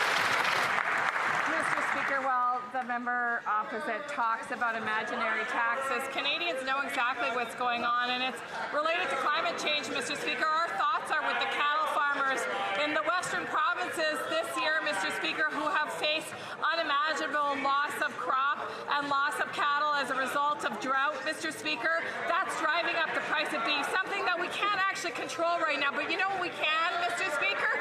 We can make sure that Canadians have extra money in their pocket. That's what Canadians are counting on, that will be for them in these tough times. The Honourable Member for Saint-Jean. Mr. Speaker, the Prime Minister is considering appointing Mark Meisman as Ambassador to Washington. He is a co-founder of the Century Initiative, a policy that aims to increase the population to 100 million people and beyond Quebec's capacity to cope. I quote, 100 million Canadians by 2100 should be the federal government's policy, even if it makes Quebec howl. He used the term howl in English, which literally means the cry of a dog. Does the Prime Minister really think he can represent Quebecers abroad? The Honourable Government House Leader. As it's been said on numerous occasions in this House, Mr. Speaker, that policy that my colleague is referring to was never a Government of Canada policy and never will be. The Honourable Member for Saint-Jean. Well, Mr. Speaker, you know, wise men say that only fools rush in. The Prime Minister already made an appointment last week that turned the entire province of Quebec against him. Let's hope that he won't make the same mistake twice. When Mark Meisman talks about imposing immigration policies on Quebecers, even if it makes them howls, he demonstrates not only his contempt for Quebec, but also his contempt for democracy. There are 44 Quebecers among the Liberals. Is there at least one who will stand up and tell his leader to appoint someone else? The Honourable Minister for Government Transformation. Thank you very much, Mr. Speaker. The policy she is referring to for the sixth time in the House today, I want to reiterate, is not a Government of Canada policy, never will be. But if she does want to discuss culture, Mr. Speaker, I'm pleased with our Minister of Culture and our investment, $4.1 billion on culture, official languages. We asked the Bloc Québécois for something for the preparation of our budget. They didn't come up with anything for the cultural sector. Thank you very much. The Honourable Member for Berthier-Masquinongé. Mr. Speaker, the Liberal drift towards authoritarianism continues after Bill C-5, which gives the federal government the power to bypass all legislation for its major projects, such as pipelines. Now we have Bill C-15. The Liberals are enshrining in law the right for all their ministers to break any law under the pretext of innovation. That's not all. Bill S-4, introduced by Liberal senators, also means laws can be circumvented. If the Liberals can decide everything without respecting the law or consulting anyone, can we still call this a democracy? The Honourable Government House Leader. Certainly, we can call it a democracy, Mr. Speaker. We are discussing these matters publicly, so I think that is the definition of a democratic debate. With respect to Bill C-15, it contains tools that are very important to advance our economy, to advance innovation in Canada, and to make sure that we can achieve great things together for Quebec to achieve its ambitions, for Canada to achieve its economic ambitions and other ambitions as well, Mr. Speaker. We are pleased to continue to debate these matters with the member. Yeah, their own personal House as a whole. liberal ambition. Mr.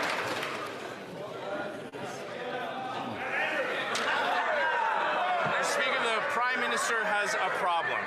A pipeline to the Pacific is very popular with Canadians. Canadians want to stop the practice of selling Canadian oil at a massive discount to the United States when billions of customers lie just on the other side of the Pacific Ocean.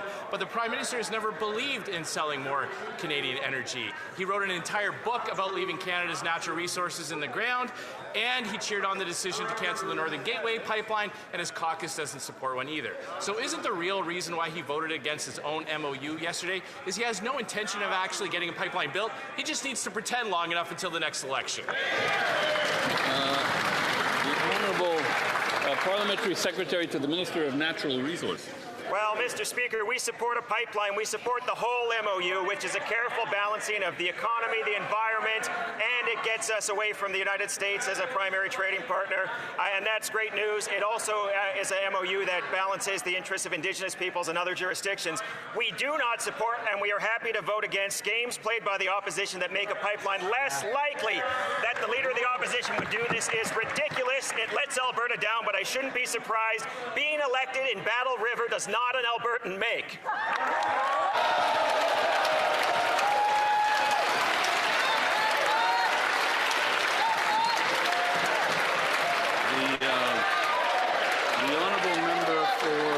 The honourable member for Regina Capel. Voting against the Prime Minister's own MOU does not a pipeline build, Mr. Speaker.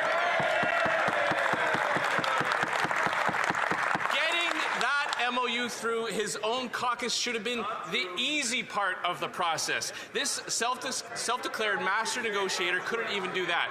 Instead, his MOU piles on new conditions and red tape, ties approvals to other projects, hikes the industrial carbon tax, and hands unconstitutional vetoes to other levels of government. It's clear he couldn't even get it through his own caucus. If the Prime Minister couldn't do that, why should Canadians believe he can get a pipeline through all his new hoops and hurdles? The Honourable Secretary of State for Seniors. Rachel Notley's new Democrat government, when in partnership with the federal Liberals, we got the first pipeline to Tidewater built in generations. A pipeline that helps pay for schools, hospitals, environmental investments, and supports good union jobs. Now, as a Vancouver Island MP, I support our Prime Minister's vision to build Canada strong with Indigenous peoples, the provinces, and the environment. The Conservatives want to ram things through, never mind Indigenous peoples, never mind the environment. Our thoughtful approach ensures that no Canadian is left behind.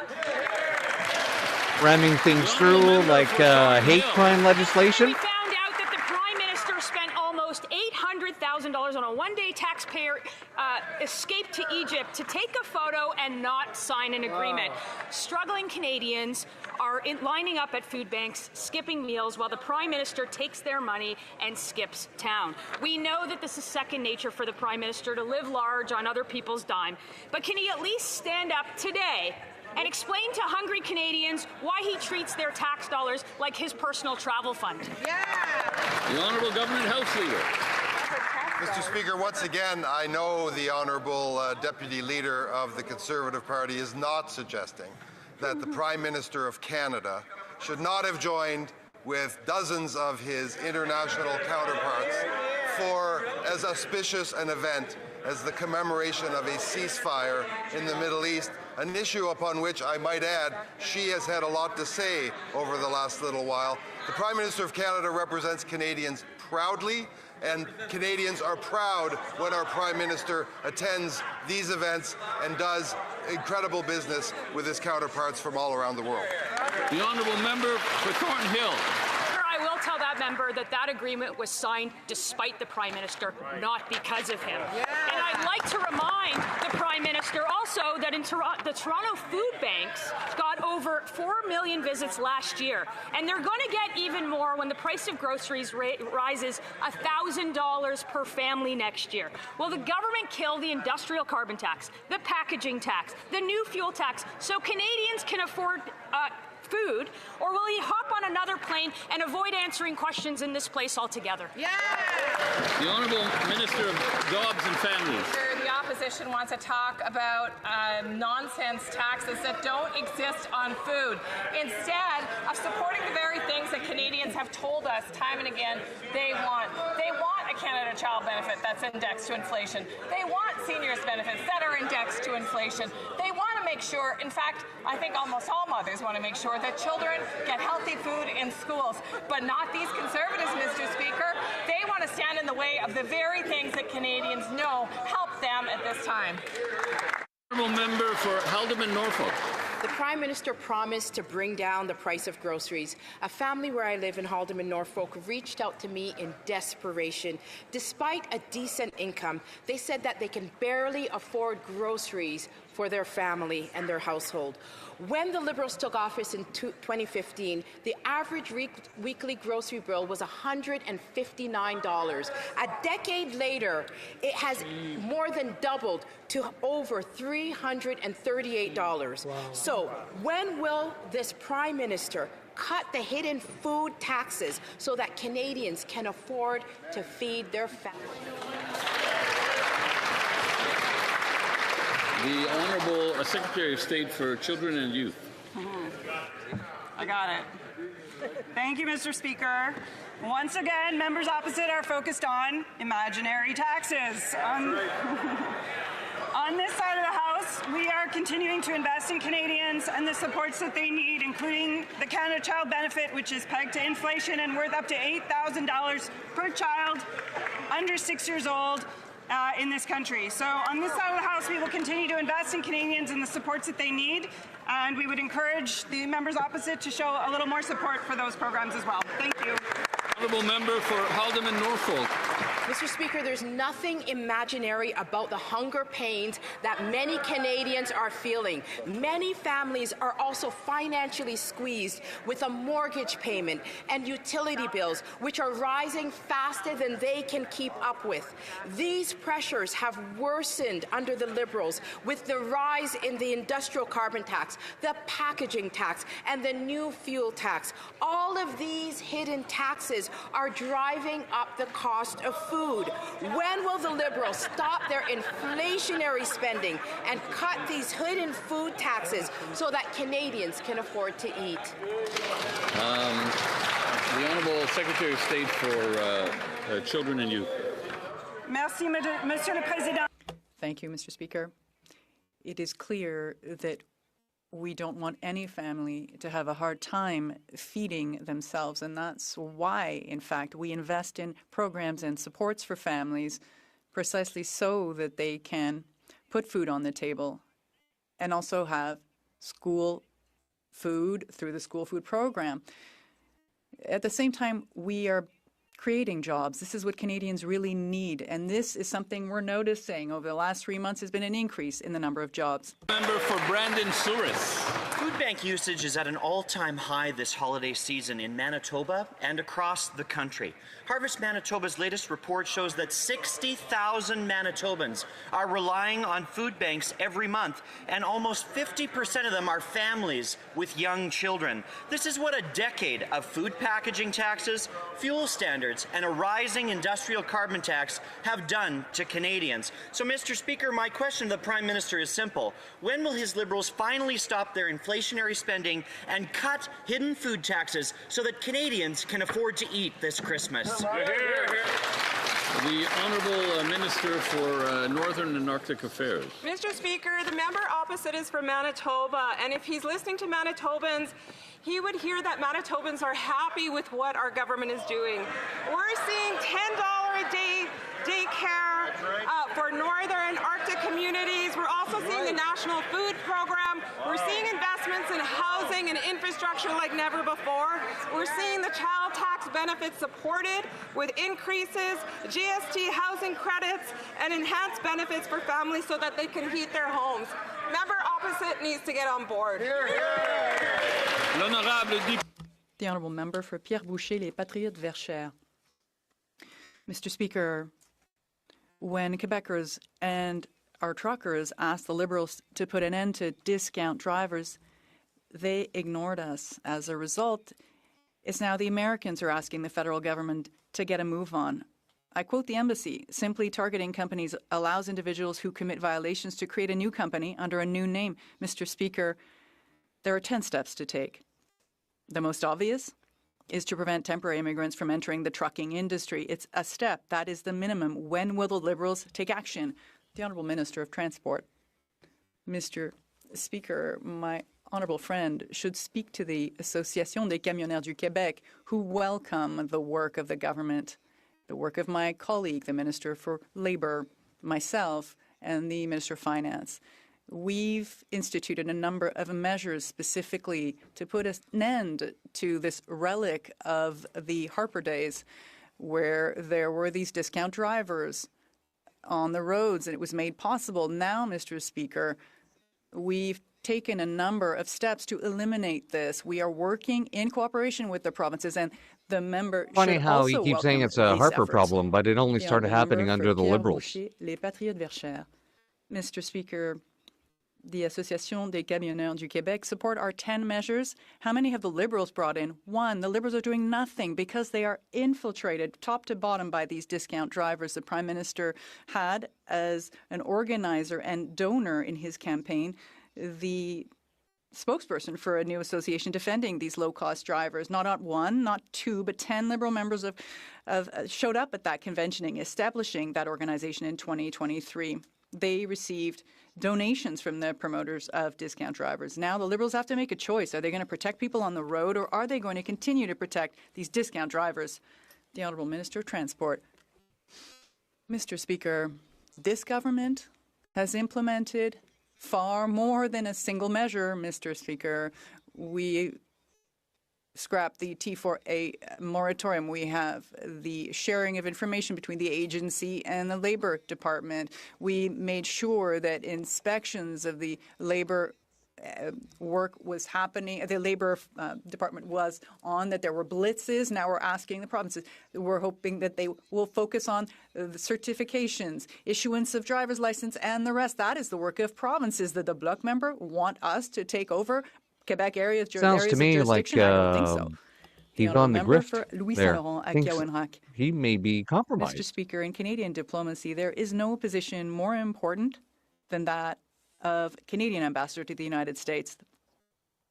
That person who holds that position must be very tightly connected with the Prime Minister.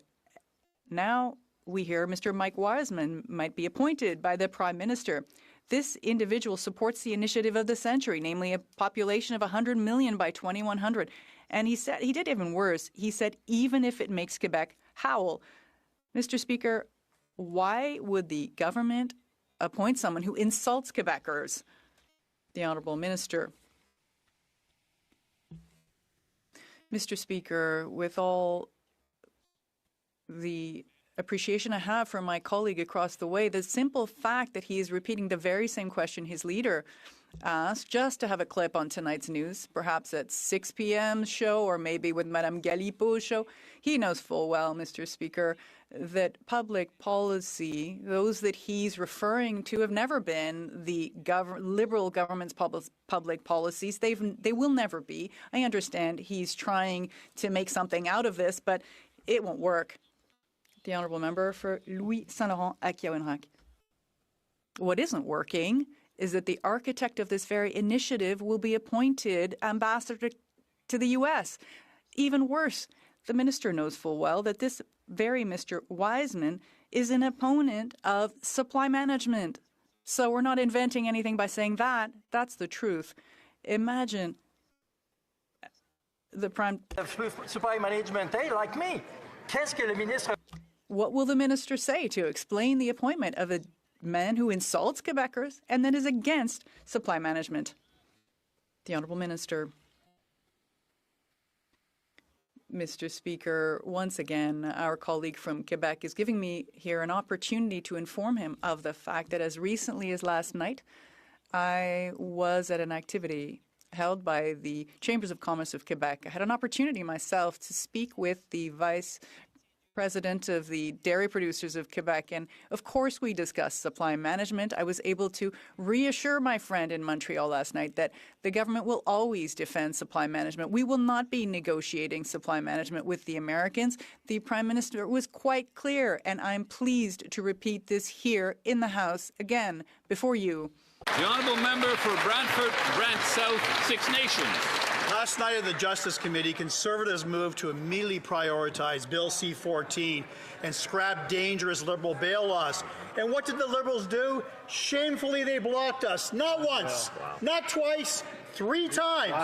And now we just learned that they canceled today's 8-hour meeting. Instead of stopping criminals, these Liberals are more concerned with prosecuting religious expression. Why don't the Liberals just get out of the way and let Conservatives finally fix the broken bail system? Get out of the way. The Honourable Minister of Justice. Mr. Speaker, methinks the member doth protest too much. We have watched he and his colleagues filibuster the work of the Justice Committee for many weeks on end. Mr. Speaker, he says that he's not responsible for it, but it's actually all on video. For hours, they go on and on discussing their preference for puppies or kittens when they, in fact, could be debating laws that are designed to keep Canadians safe. It's essential that we move forward with an aggressive campaign to improve public safety that we campaigned on to fight hate in this country, to improve bail systems in this country, and to ensure every community is safe. The only laws being debated here are the ones that you're trying to push, which is censorship. You're not keeping people safe. Just a minute. Six Nations. The member may go ahead. The Liberals had multiple opportunities to crack down on violent repeat offenders. Instead, they chose religious censorship over public safety. Liberal members from Burnaby Central, Dorval, Lachine, LaSalle, Mount Royal, and even the Parliamentary Secretary to the Minister of Justice must answer to Canadians for why they keep obstructing the study of Bill C-14. They were given the chance to protect Canadians. They chose not to. How many more murders, sex assaults, and violent extortions are enough for this tired Liberal government to finally protect Canadians?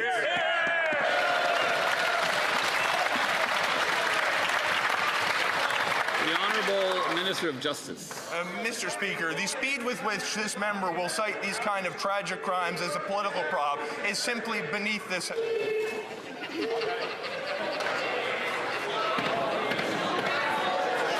I don't know what to say to that. I mean,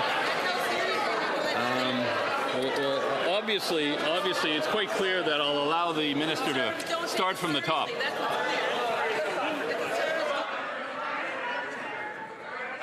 Mr. Speaker, the Conservatives are now even finding a way to filibuster question period. In all honesty, Mr. Speaker, the readiness with which the Conservatives come to this conversation where they will cite heinous crimes to make a political point, but then stall the proceedings to actually advance the laws that police chiefs are asking for, that victims are asking for, that law enforcement from their own communities are deliberately asking them to get on with.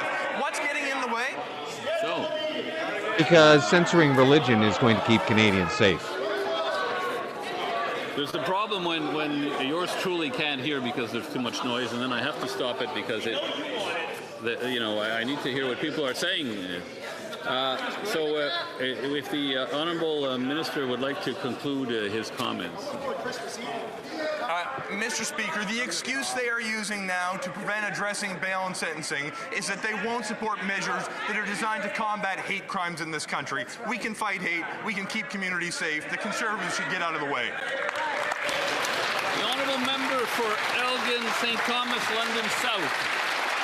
Thank you, Mr. Speaker. Yesterday, Conservatives on the Justice Committee tried 3 times to let the committee prioritize the study of much-needed bail reforms on which it would be possible for us to have consensus. But what was so pressing the Liberals didn't want to study their own bail bill? They launched a full-scale assault on religious freedom in this country that risks prosecution of those who express religious beliefs. And now the minister says after passing the amendment, he'll start his consultations.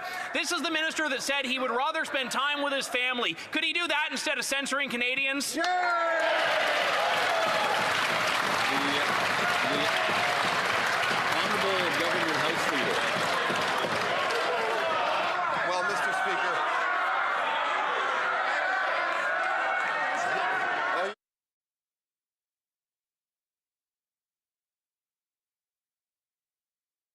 Wow. It's true. Well, Mr. Speaker, because that member wrote the biography of the member for Battle River Crowfoot, he knows very well the tricks of the trade when it comes to obstructing legislation. But here's the problem that Conservatives have. We have systematically tabled legislation in this House to battle child pornography, extortion, intimate partner violence, to do bail reform. We have put border measures, we have put immigration crackdowns all in front of this House. What do the Conservatives do? Filibuster, jam, just like the book says. And almost every single bill they put through has authoritarian stuff like this to crush Canadians. Member for Pickering, Brooklyn. Mr. Speaker, Canadians expect jail time for the most serious crimes, especially those involving children.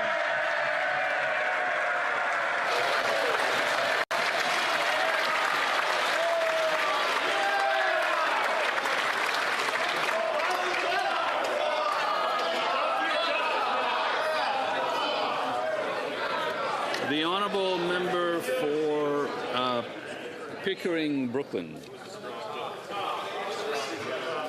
Canadians expect jail time for most serious crimes, especially those involving children.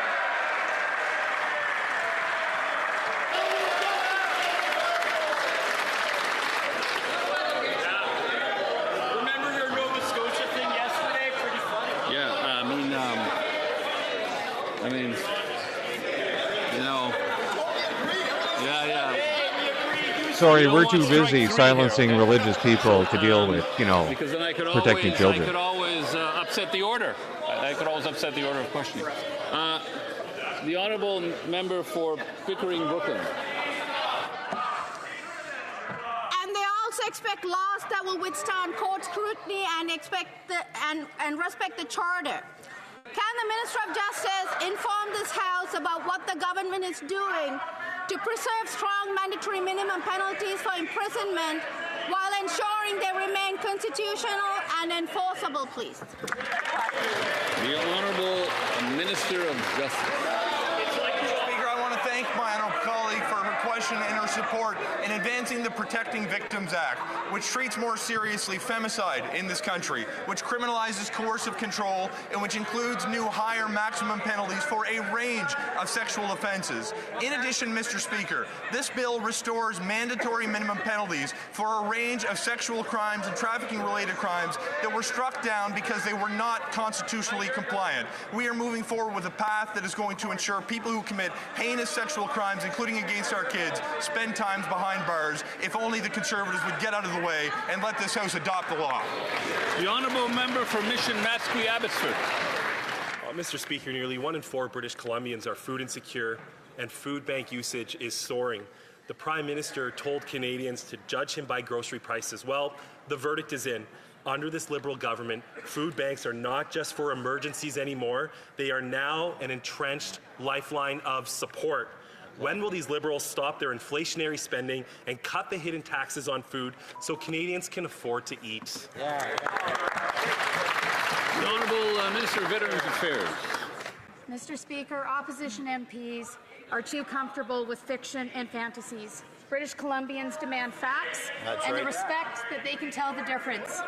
Here are the facts. Mr. Speaker, we're delivering a middle-class tax cut to put savings in the pockets of 22 million Canadians. We've made the national $11 a year is what that tax cut is going to save you, Canada. $800 a year, and we're investing in 175,000 youth and student employment opportunities. British Columbians deserve the facts, Mr. Speaker, and the fact is we're delivering for Canadians. The honourable member for Mission Matsqui Abbotsford. Speaker, that member should be ashamed, outlining fiction and fantasy in respect to the challenges of British Columbians to feed their families. The 2026 food price report says grocery prices will keep climbing $1,000 more next year, forcing families to compromise on healthy food and to rely more on food banks. Farmers in my riding, the breadbasket of British Columbia, tell me they're drowning in costs. Fertilizer, fuel, and transportation have all skyrocketed. Nationally, producers are taking on more debt than any time since 1981. Instead of raising taxes to grow, ship, and sell our food, when will this government face reality and lower food prices. The Honourable Secretary of State for Seniors. Mr. Speaker, as Christmas approaches, I'm reminded that there are 143 Conservatives over there who might as well be named Scrooge.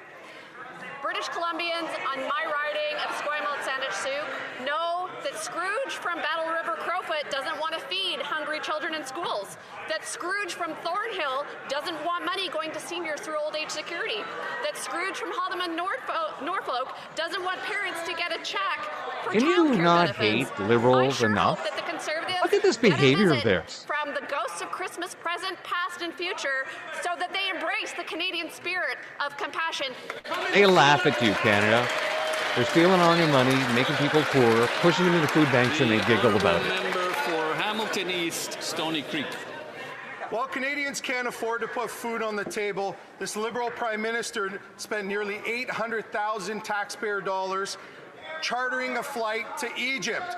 While he was jet-setting, the reality here at home is that grocery prices have skyrocketed, and the Food Price Report 2020 shows, quote, it's expected to get even worse. The report confirms that in 2026, Canadians will pay an extra $1,000 per year on groceries. When will these Liberals stop their reckless spending so Canadians can afford to feed themselves?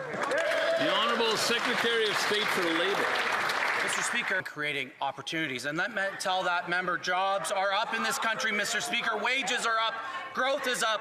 But we're not stopping there, Mr. Speaker. We're creating opportunities for Hamilton. We're building big, Mr. Speaker, with the largest infrastructure investment in Canadian history, which that member voted against. We're going to be building major projects in the national interest, community centres, hospitals, healthcare, Mr. Speaker. When are the Conservatives going to get on board, Mr. Speaker? We're doing the hard work on this side. They aren't. The Honourable Member for Hamilton East, Stony Creek.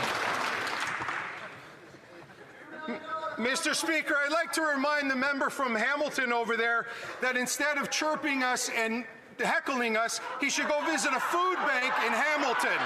The Stony Creek Food Bank is serving 60 people per day. That's up 400% in the last 2 years. Last week, youth visits were up double compared to this time last year. It's no wonder food is so expensive. Industrial carbon tax, packaging tax, and the new fuel tax all raise food prices. Again, I will ask, will the Liberals cut their hidden taxes on food so that imaginary tax?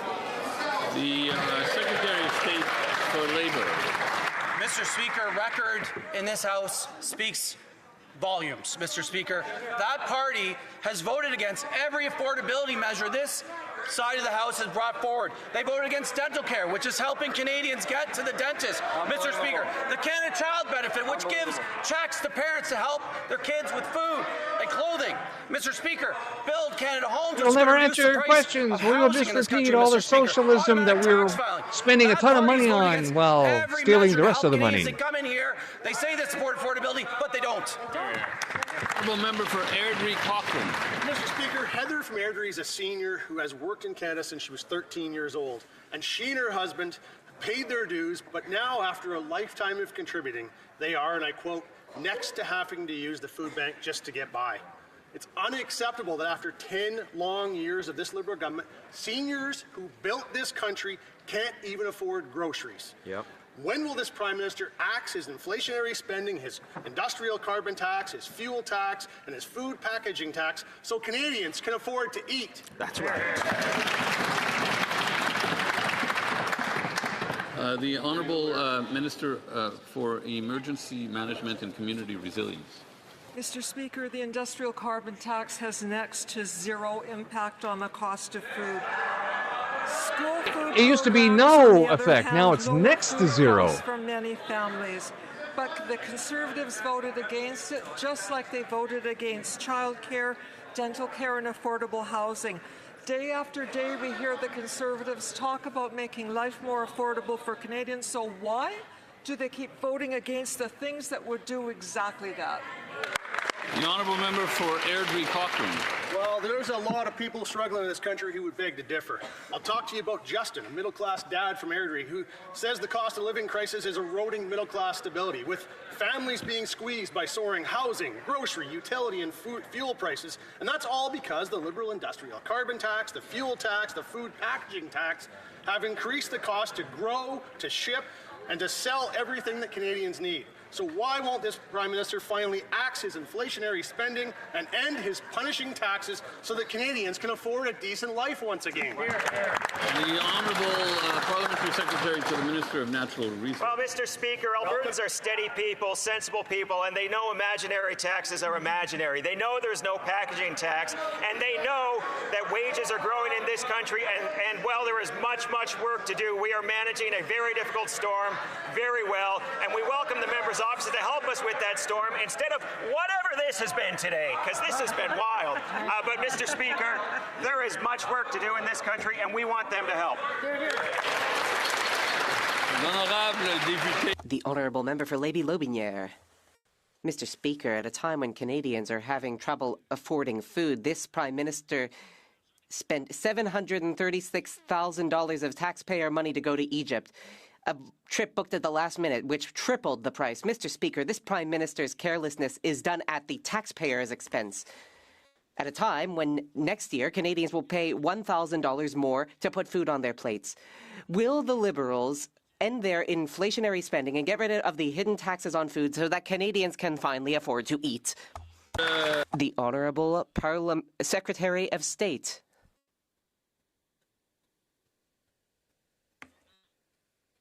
What we're doing is restoring Canadians' purchasing power, putting it in their Christmas stockings.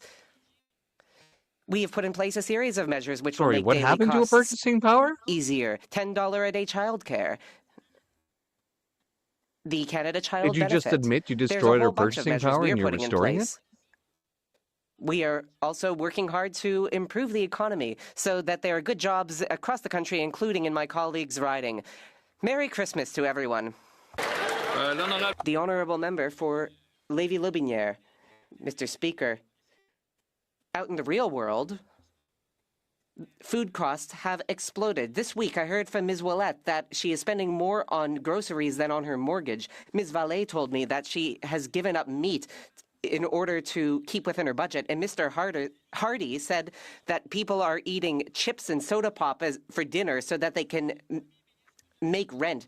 Mr. Speaker, when will the Prime Minister come down off his ivory tower and finally acknowledge what Canadian families are going through? The Honourable Minister. Thank you, Mr. Speaker. I can see that the Conservatives are making up imaginary taxes quicker than they're making up question period questions because they ask the same thing every day. You know what's not imaginary?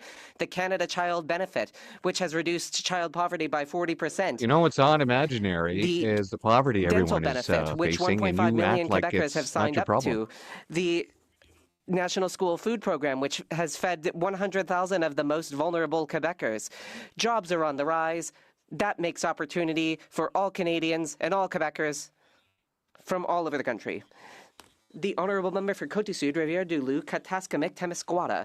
Mr. Speaker, the Prime Minister said that he could be judged by the cost of groceries. Well, now Canadians are judging him.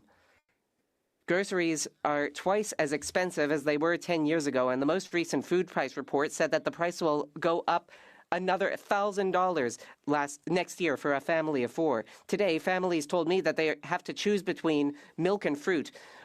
Some are skipping meals so that they could make it to the end of the week. In a country like Canada, that makes no sense. Will the Liberals get rid of their inflationary spending and their hidden food taxes so that Canadians can finally afford to eat? The Honourable Parliamentary Secretary to the Prime Minister. These are crocodile tears coming from the Conservatives. They say that Canadians are having trouble making ends meet, yet they are voting against Canadians' interests.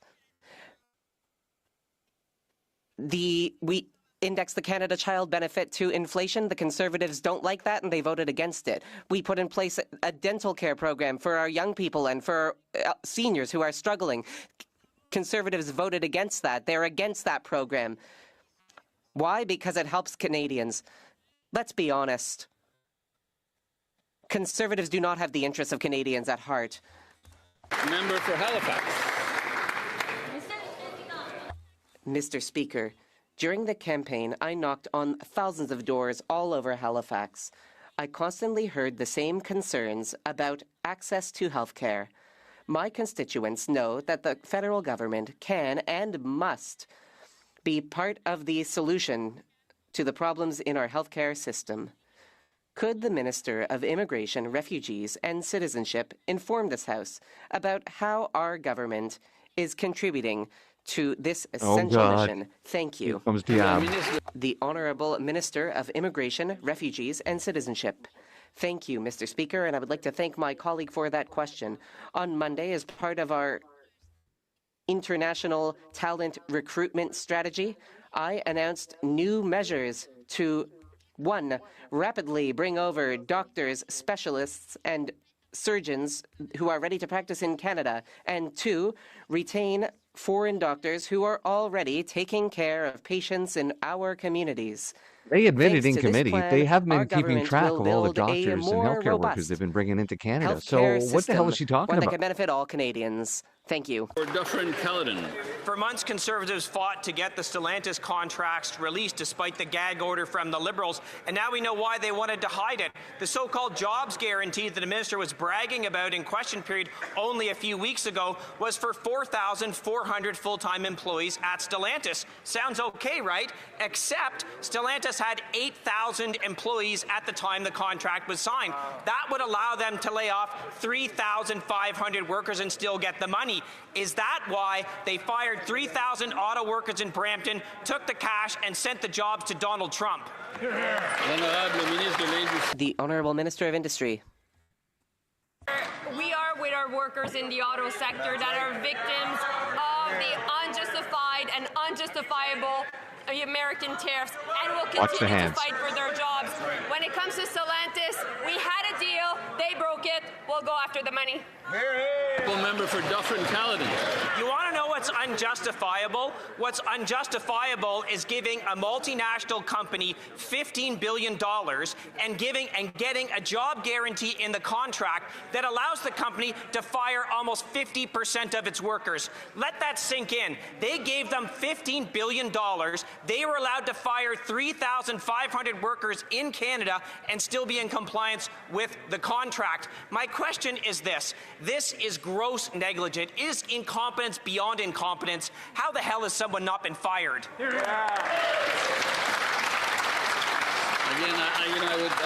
we have pretty much unlimited freedom of expression in this House, but there are some words that provoke a reaction, even if they're not technically unparliamentary on the list. The Honourable Minister of Industry. What's gross negligence? It's when these Conservatives under Harper decided to do a deal to bail out GM and Chrysler and shook hands. Okay, let's pull back. Giants, and you know what happened? For years. Closed, GM plant closed, and an Orient bus closed. We have no lessons to take from them. Right. We were the first government to bring jobs back to the auto sector. 3,000 right now. That's it. In Windsor at the Next Star facility, and we'll make sure that we get our money back from Stellantis. Yes. Honourable Member for Carlton Trail Eagle Creek. When the Liberal government was asked about its billion-dollar subsidy deal with Stellantis, the minister said to read the contracts and we would see job guarantees. Well, after her officials lied and were forced to release the documents, we see exactly what the Liberals got in return for Canadians' money. And I quote, "No penalties against the recipient should their aspirational target not be met." Why did the minister hand out hundreds of millions of dollars without any guarantee from Stellantis that jobs would be created?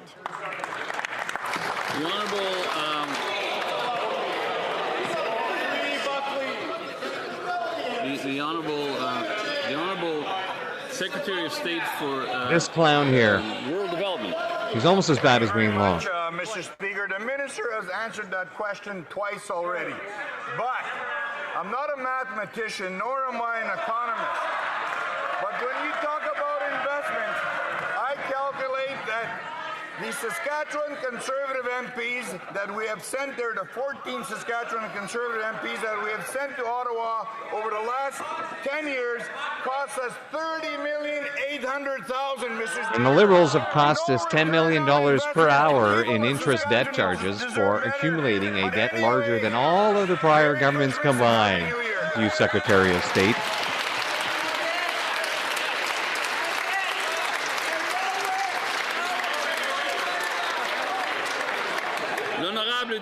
The Honourable Member for Compton-Stanstead. Mr. Speaker, earlier this week, the Prime Minister announced that Canada will apply to host the Summit of la Francophonie in 2028. This is excellent news. That is a major event bringing together French-speaking countries from all over the world, and which leads to important economic and cultural benefits. I would like could the Minister of Foreign Affairs tell us a little bit more about this application and what we are doing to strengthen our ties with other French-speaking countries? The Honourable Minister of Foreign Affairs. Mr. Speaker, the French language and Francophone culture are extremely important. They are at the heart of our Canadian identity. That is why this week we announced that we will be applying to host the Summit of la Francophonie in 2028 here in the National Capital Region. This will let us forge new economic partnerships for Canadians. Mr. Speaker, this is good news for the economy, for the Francophone world. For Pinoka Didsbury.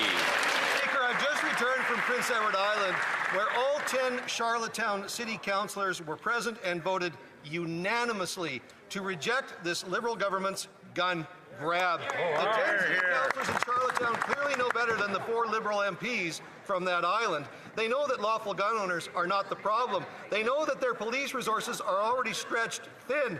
They know the real problem is violent crime and with illegal guns from the United States. Charlottetown doesn't want anything to do with this Liberal government's policy. Even the minister himself has admitted it's a failure. When will the Liberals abandon this ineffective, useless $750 million boondoggle? The Honourable Minister of Public Safety. Mr. Speaker, let me be very clear. Mr. Speaker, we will be moving forward with the national program to ensure that those gun owners who are lawful gun owners are able to get compensation for those prohibited weapons. 2,500 weapons we prohibited under the Firearms Act. We will be compensating them, Mr. Speaker. But my question to the opposition is, why do they continuously go against law enforcement? For example, on lawful access, why do they continuously vote against and stall legislation that's going to help the people of Canada, Mr. Speaker? The Honourable Member for Rosemont-La Petite Patrie. Soon, families will be getting together for Christmas dinner. And what will be the discussion around the table? Disappointment in this Liberal government. Not only have they done nothing to bring down grocery or housing costs, but everyone knows that they have given up the fight against climate change. To quote the former Environment Minister, it will now be impossible for Canada to meet its climate targets. This government is driving us off a cliff. They have let down future generations. Our young people will inherit an unpredictable climate and a burning planet. Will the Liberals apologize to our children? The Honourable Minister for the Environment and Climate Change. Mr. Speaker, I have said it once, I will say it again. Our government is committed to continue the fight against climate change. What is more, if you look at what we're hearing from the Conservatives, you will understand what it means to have one party in the House that does not understand what it means to fight against climate change. We are doing our jobs. We will continue to put in the work, and I hope that my colleague will support our climate plan. The honourable member for Caribou Prince George has a point of order. There have been discussions among the different parties. Mr. Speaker, I believe if you seek it, you will find unanimous consent. Well, there's none. The honourable member for St. Thomas, Elgin, London South, is it? Thank you, Mr. Speaker. As members of the House are aware, we open our days with prayer each day, and I'm hoping you can rule on whether members will be protected by parliamentary privilege from prosecution should C9 pass. I can't even hear what the member said, to be honest. So maybe, look, if the member could repeat what he said, I couldn't hear it, unfortunately.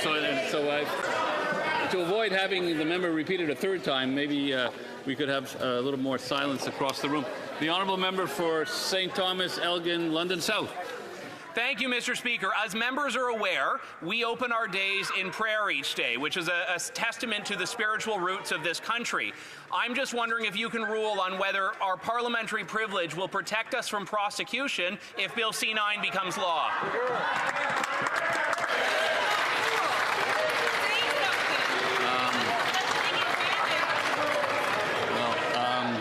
The honourable government house leader. On the same point of order, Mr. Speaker, it is absolutely absurd and outrageous to suggest that this Parliament would act to constrain the rights and the privileges of Canadians to prayer, to choose their faith, and to practice their religion in any way possible, Mr. Speaker. Really? I don't see it being a problem. I don't see it being a problem. Any more points of order before we continue? The honourable government house leader. Late in question period, the member from Saskatchewan suggested that public servants had misled or lied to a committee. I think that is something that you should review, Mr. Speaker. Well, they did. They did in committee. As a point of order, but are there any more points of order? No? Okay. We'll go to daily routine of business. Wow. Going down on that. Well, I notice here that in one of the questions regarding, and of course, that the Liberals will never admit that all the taxes that they have created to fill their pockets and increase our debt to $10 million an hour in interest debt payments, they will never admit that what they've done to the economy has driven the price of everything up. Uncontrolled spending, through everything else that they've done. And it was rather disturbing that after each count of the suffering that members of parliament are bringing to the Liberals, that the Liberals continue to ignore and repeat the same canned answers. Oh, we're feeding children in schools. Yeah, you're not feeding them on the weekends, are you? And you're not feeding their parents, and you're not feeding seniors with that. And oh, we're giving dental. Yeah, that's nice to have dental, but if you can't afford any food, then what the hell good are teeth? Oh, we didn't create healthcare. Well, no, you haven't, because the lineups are so far up, and then there over 90,000 people have expired waiting for just an appointment to see a doctor. So no, things have not gotten bad. But what's most disturbing is when the Liberal giggled after being told of the misery that they are causing, and just like, no, there's no such thing as tax on food. Oh, what is disgusting. They really are the most disgusting people on the planet. And then the comment about crocodile tears. They don't realize how bad this makes them look. Right after an MP has told you a story of one of their constituents living in misery because of the economy that the Liberals have destroyed, and they turn around and call it crocodile tears. It doesn't matter if they're referring to something else. It's going to get clipped that way, that they do not care about the suffering that they are causing to Canadians. And these points of order at the end, I didn't even hear what the first point of order was that was dismissed without even accounting to it. But the one that Andrew brought up at the end, that was glorious. Absolutely glorious. Here we have the Liberals, whose main thing that they've been trying to do the entire time is to control all the messaging. So they've been doing it through the press, like we covered at the beginning of the show, and they will do it through language. People are already self-censoring, and that's the worst censorship at all. When you've got a padre, a pastor being jailed for offending somebody, and then being jailed again for refusing, and the whole process is the punishment, and they know. They know for the past 10 years, they have been building up to this point to increase censorship at every stage possible. Well, I got to get out there and shovel again that hard, wet snow before it gets, well, especially for the last 3 hours. Enjoy your shoveling too, unless, of course, you're part of the country that doesn't have the shoveling happening. It's the winter. It's just the way it is in Canada. And so on our outro, we'll just show you a quick one of the templates I have for the weekend show that I've started to do now. If you're a bit of a nerd, we do Sci-Fi Saturdays, and this weekend we'll be covering books by William T. Fortune. And other than that, we will see you tomorrow for the next snap. Thanks for coming out. Bye-bye. Working. I am programmed to destroy those life forms which are imperfect. Non sequitur. Your facts are uncoordinated.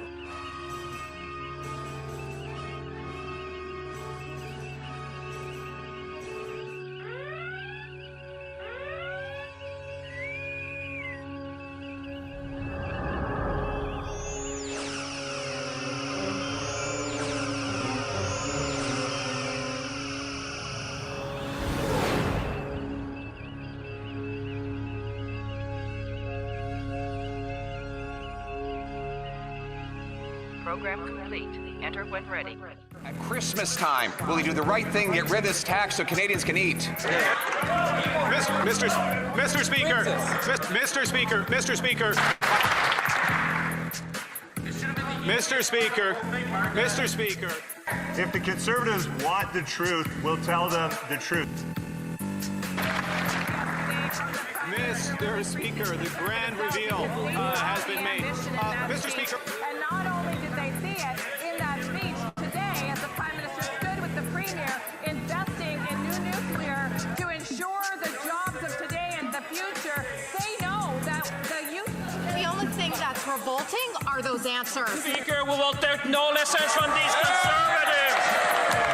Trust me on that, Mr. Speaker. Too bad that minister didn't write the Prime Minister's speech yesterday, because it wouldn't have bored and depressed to tears all of those poor students stuck in that room.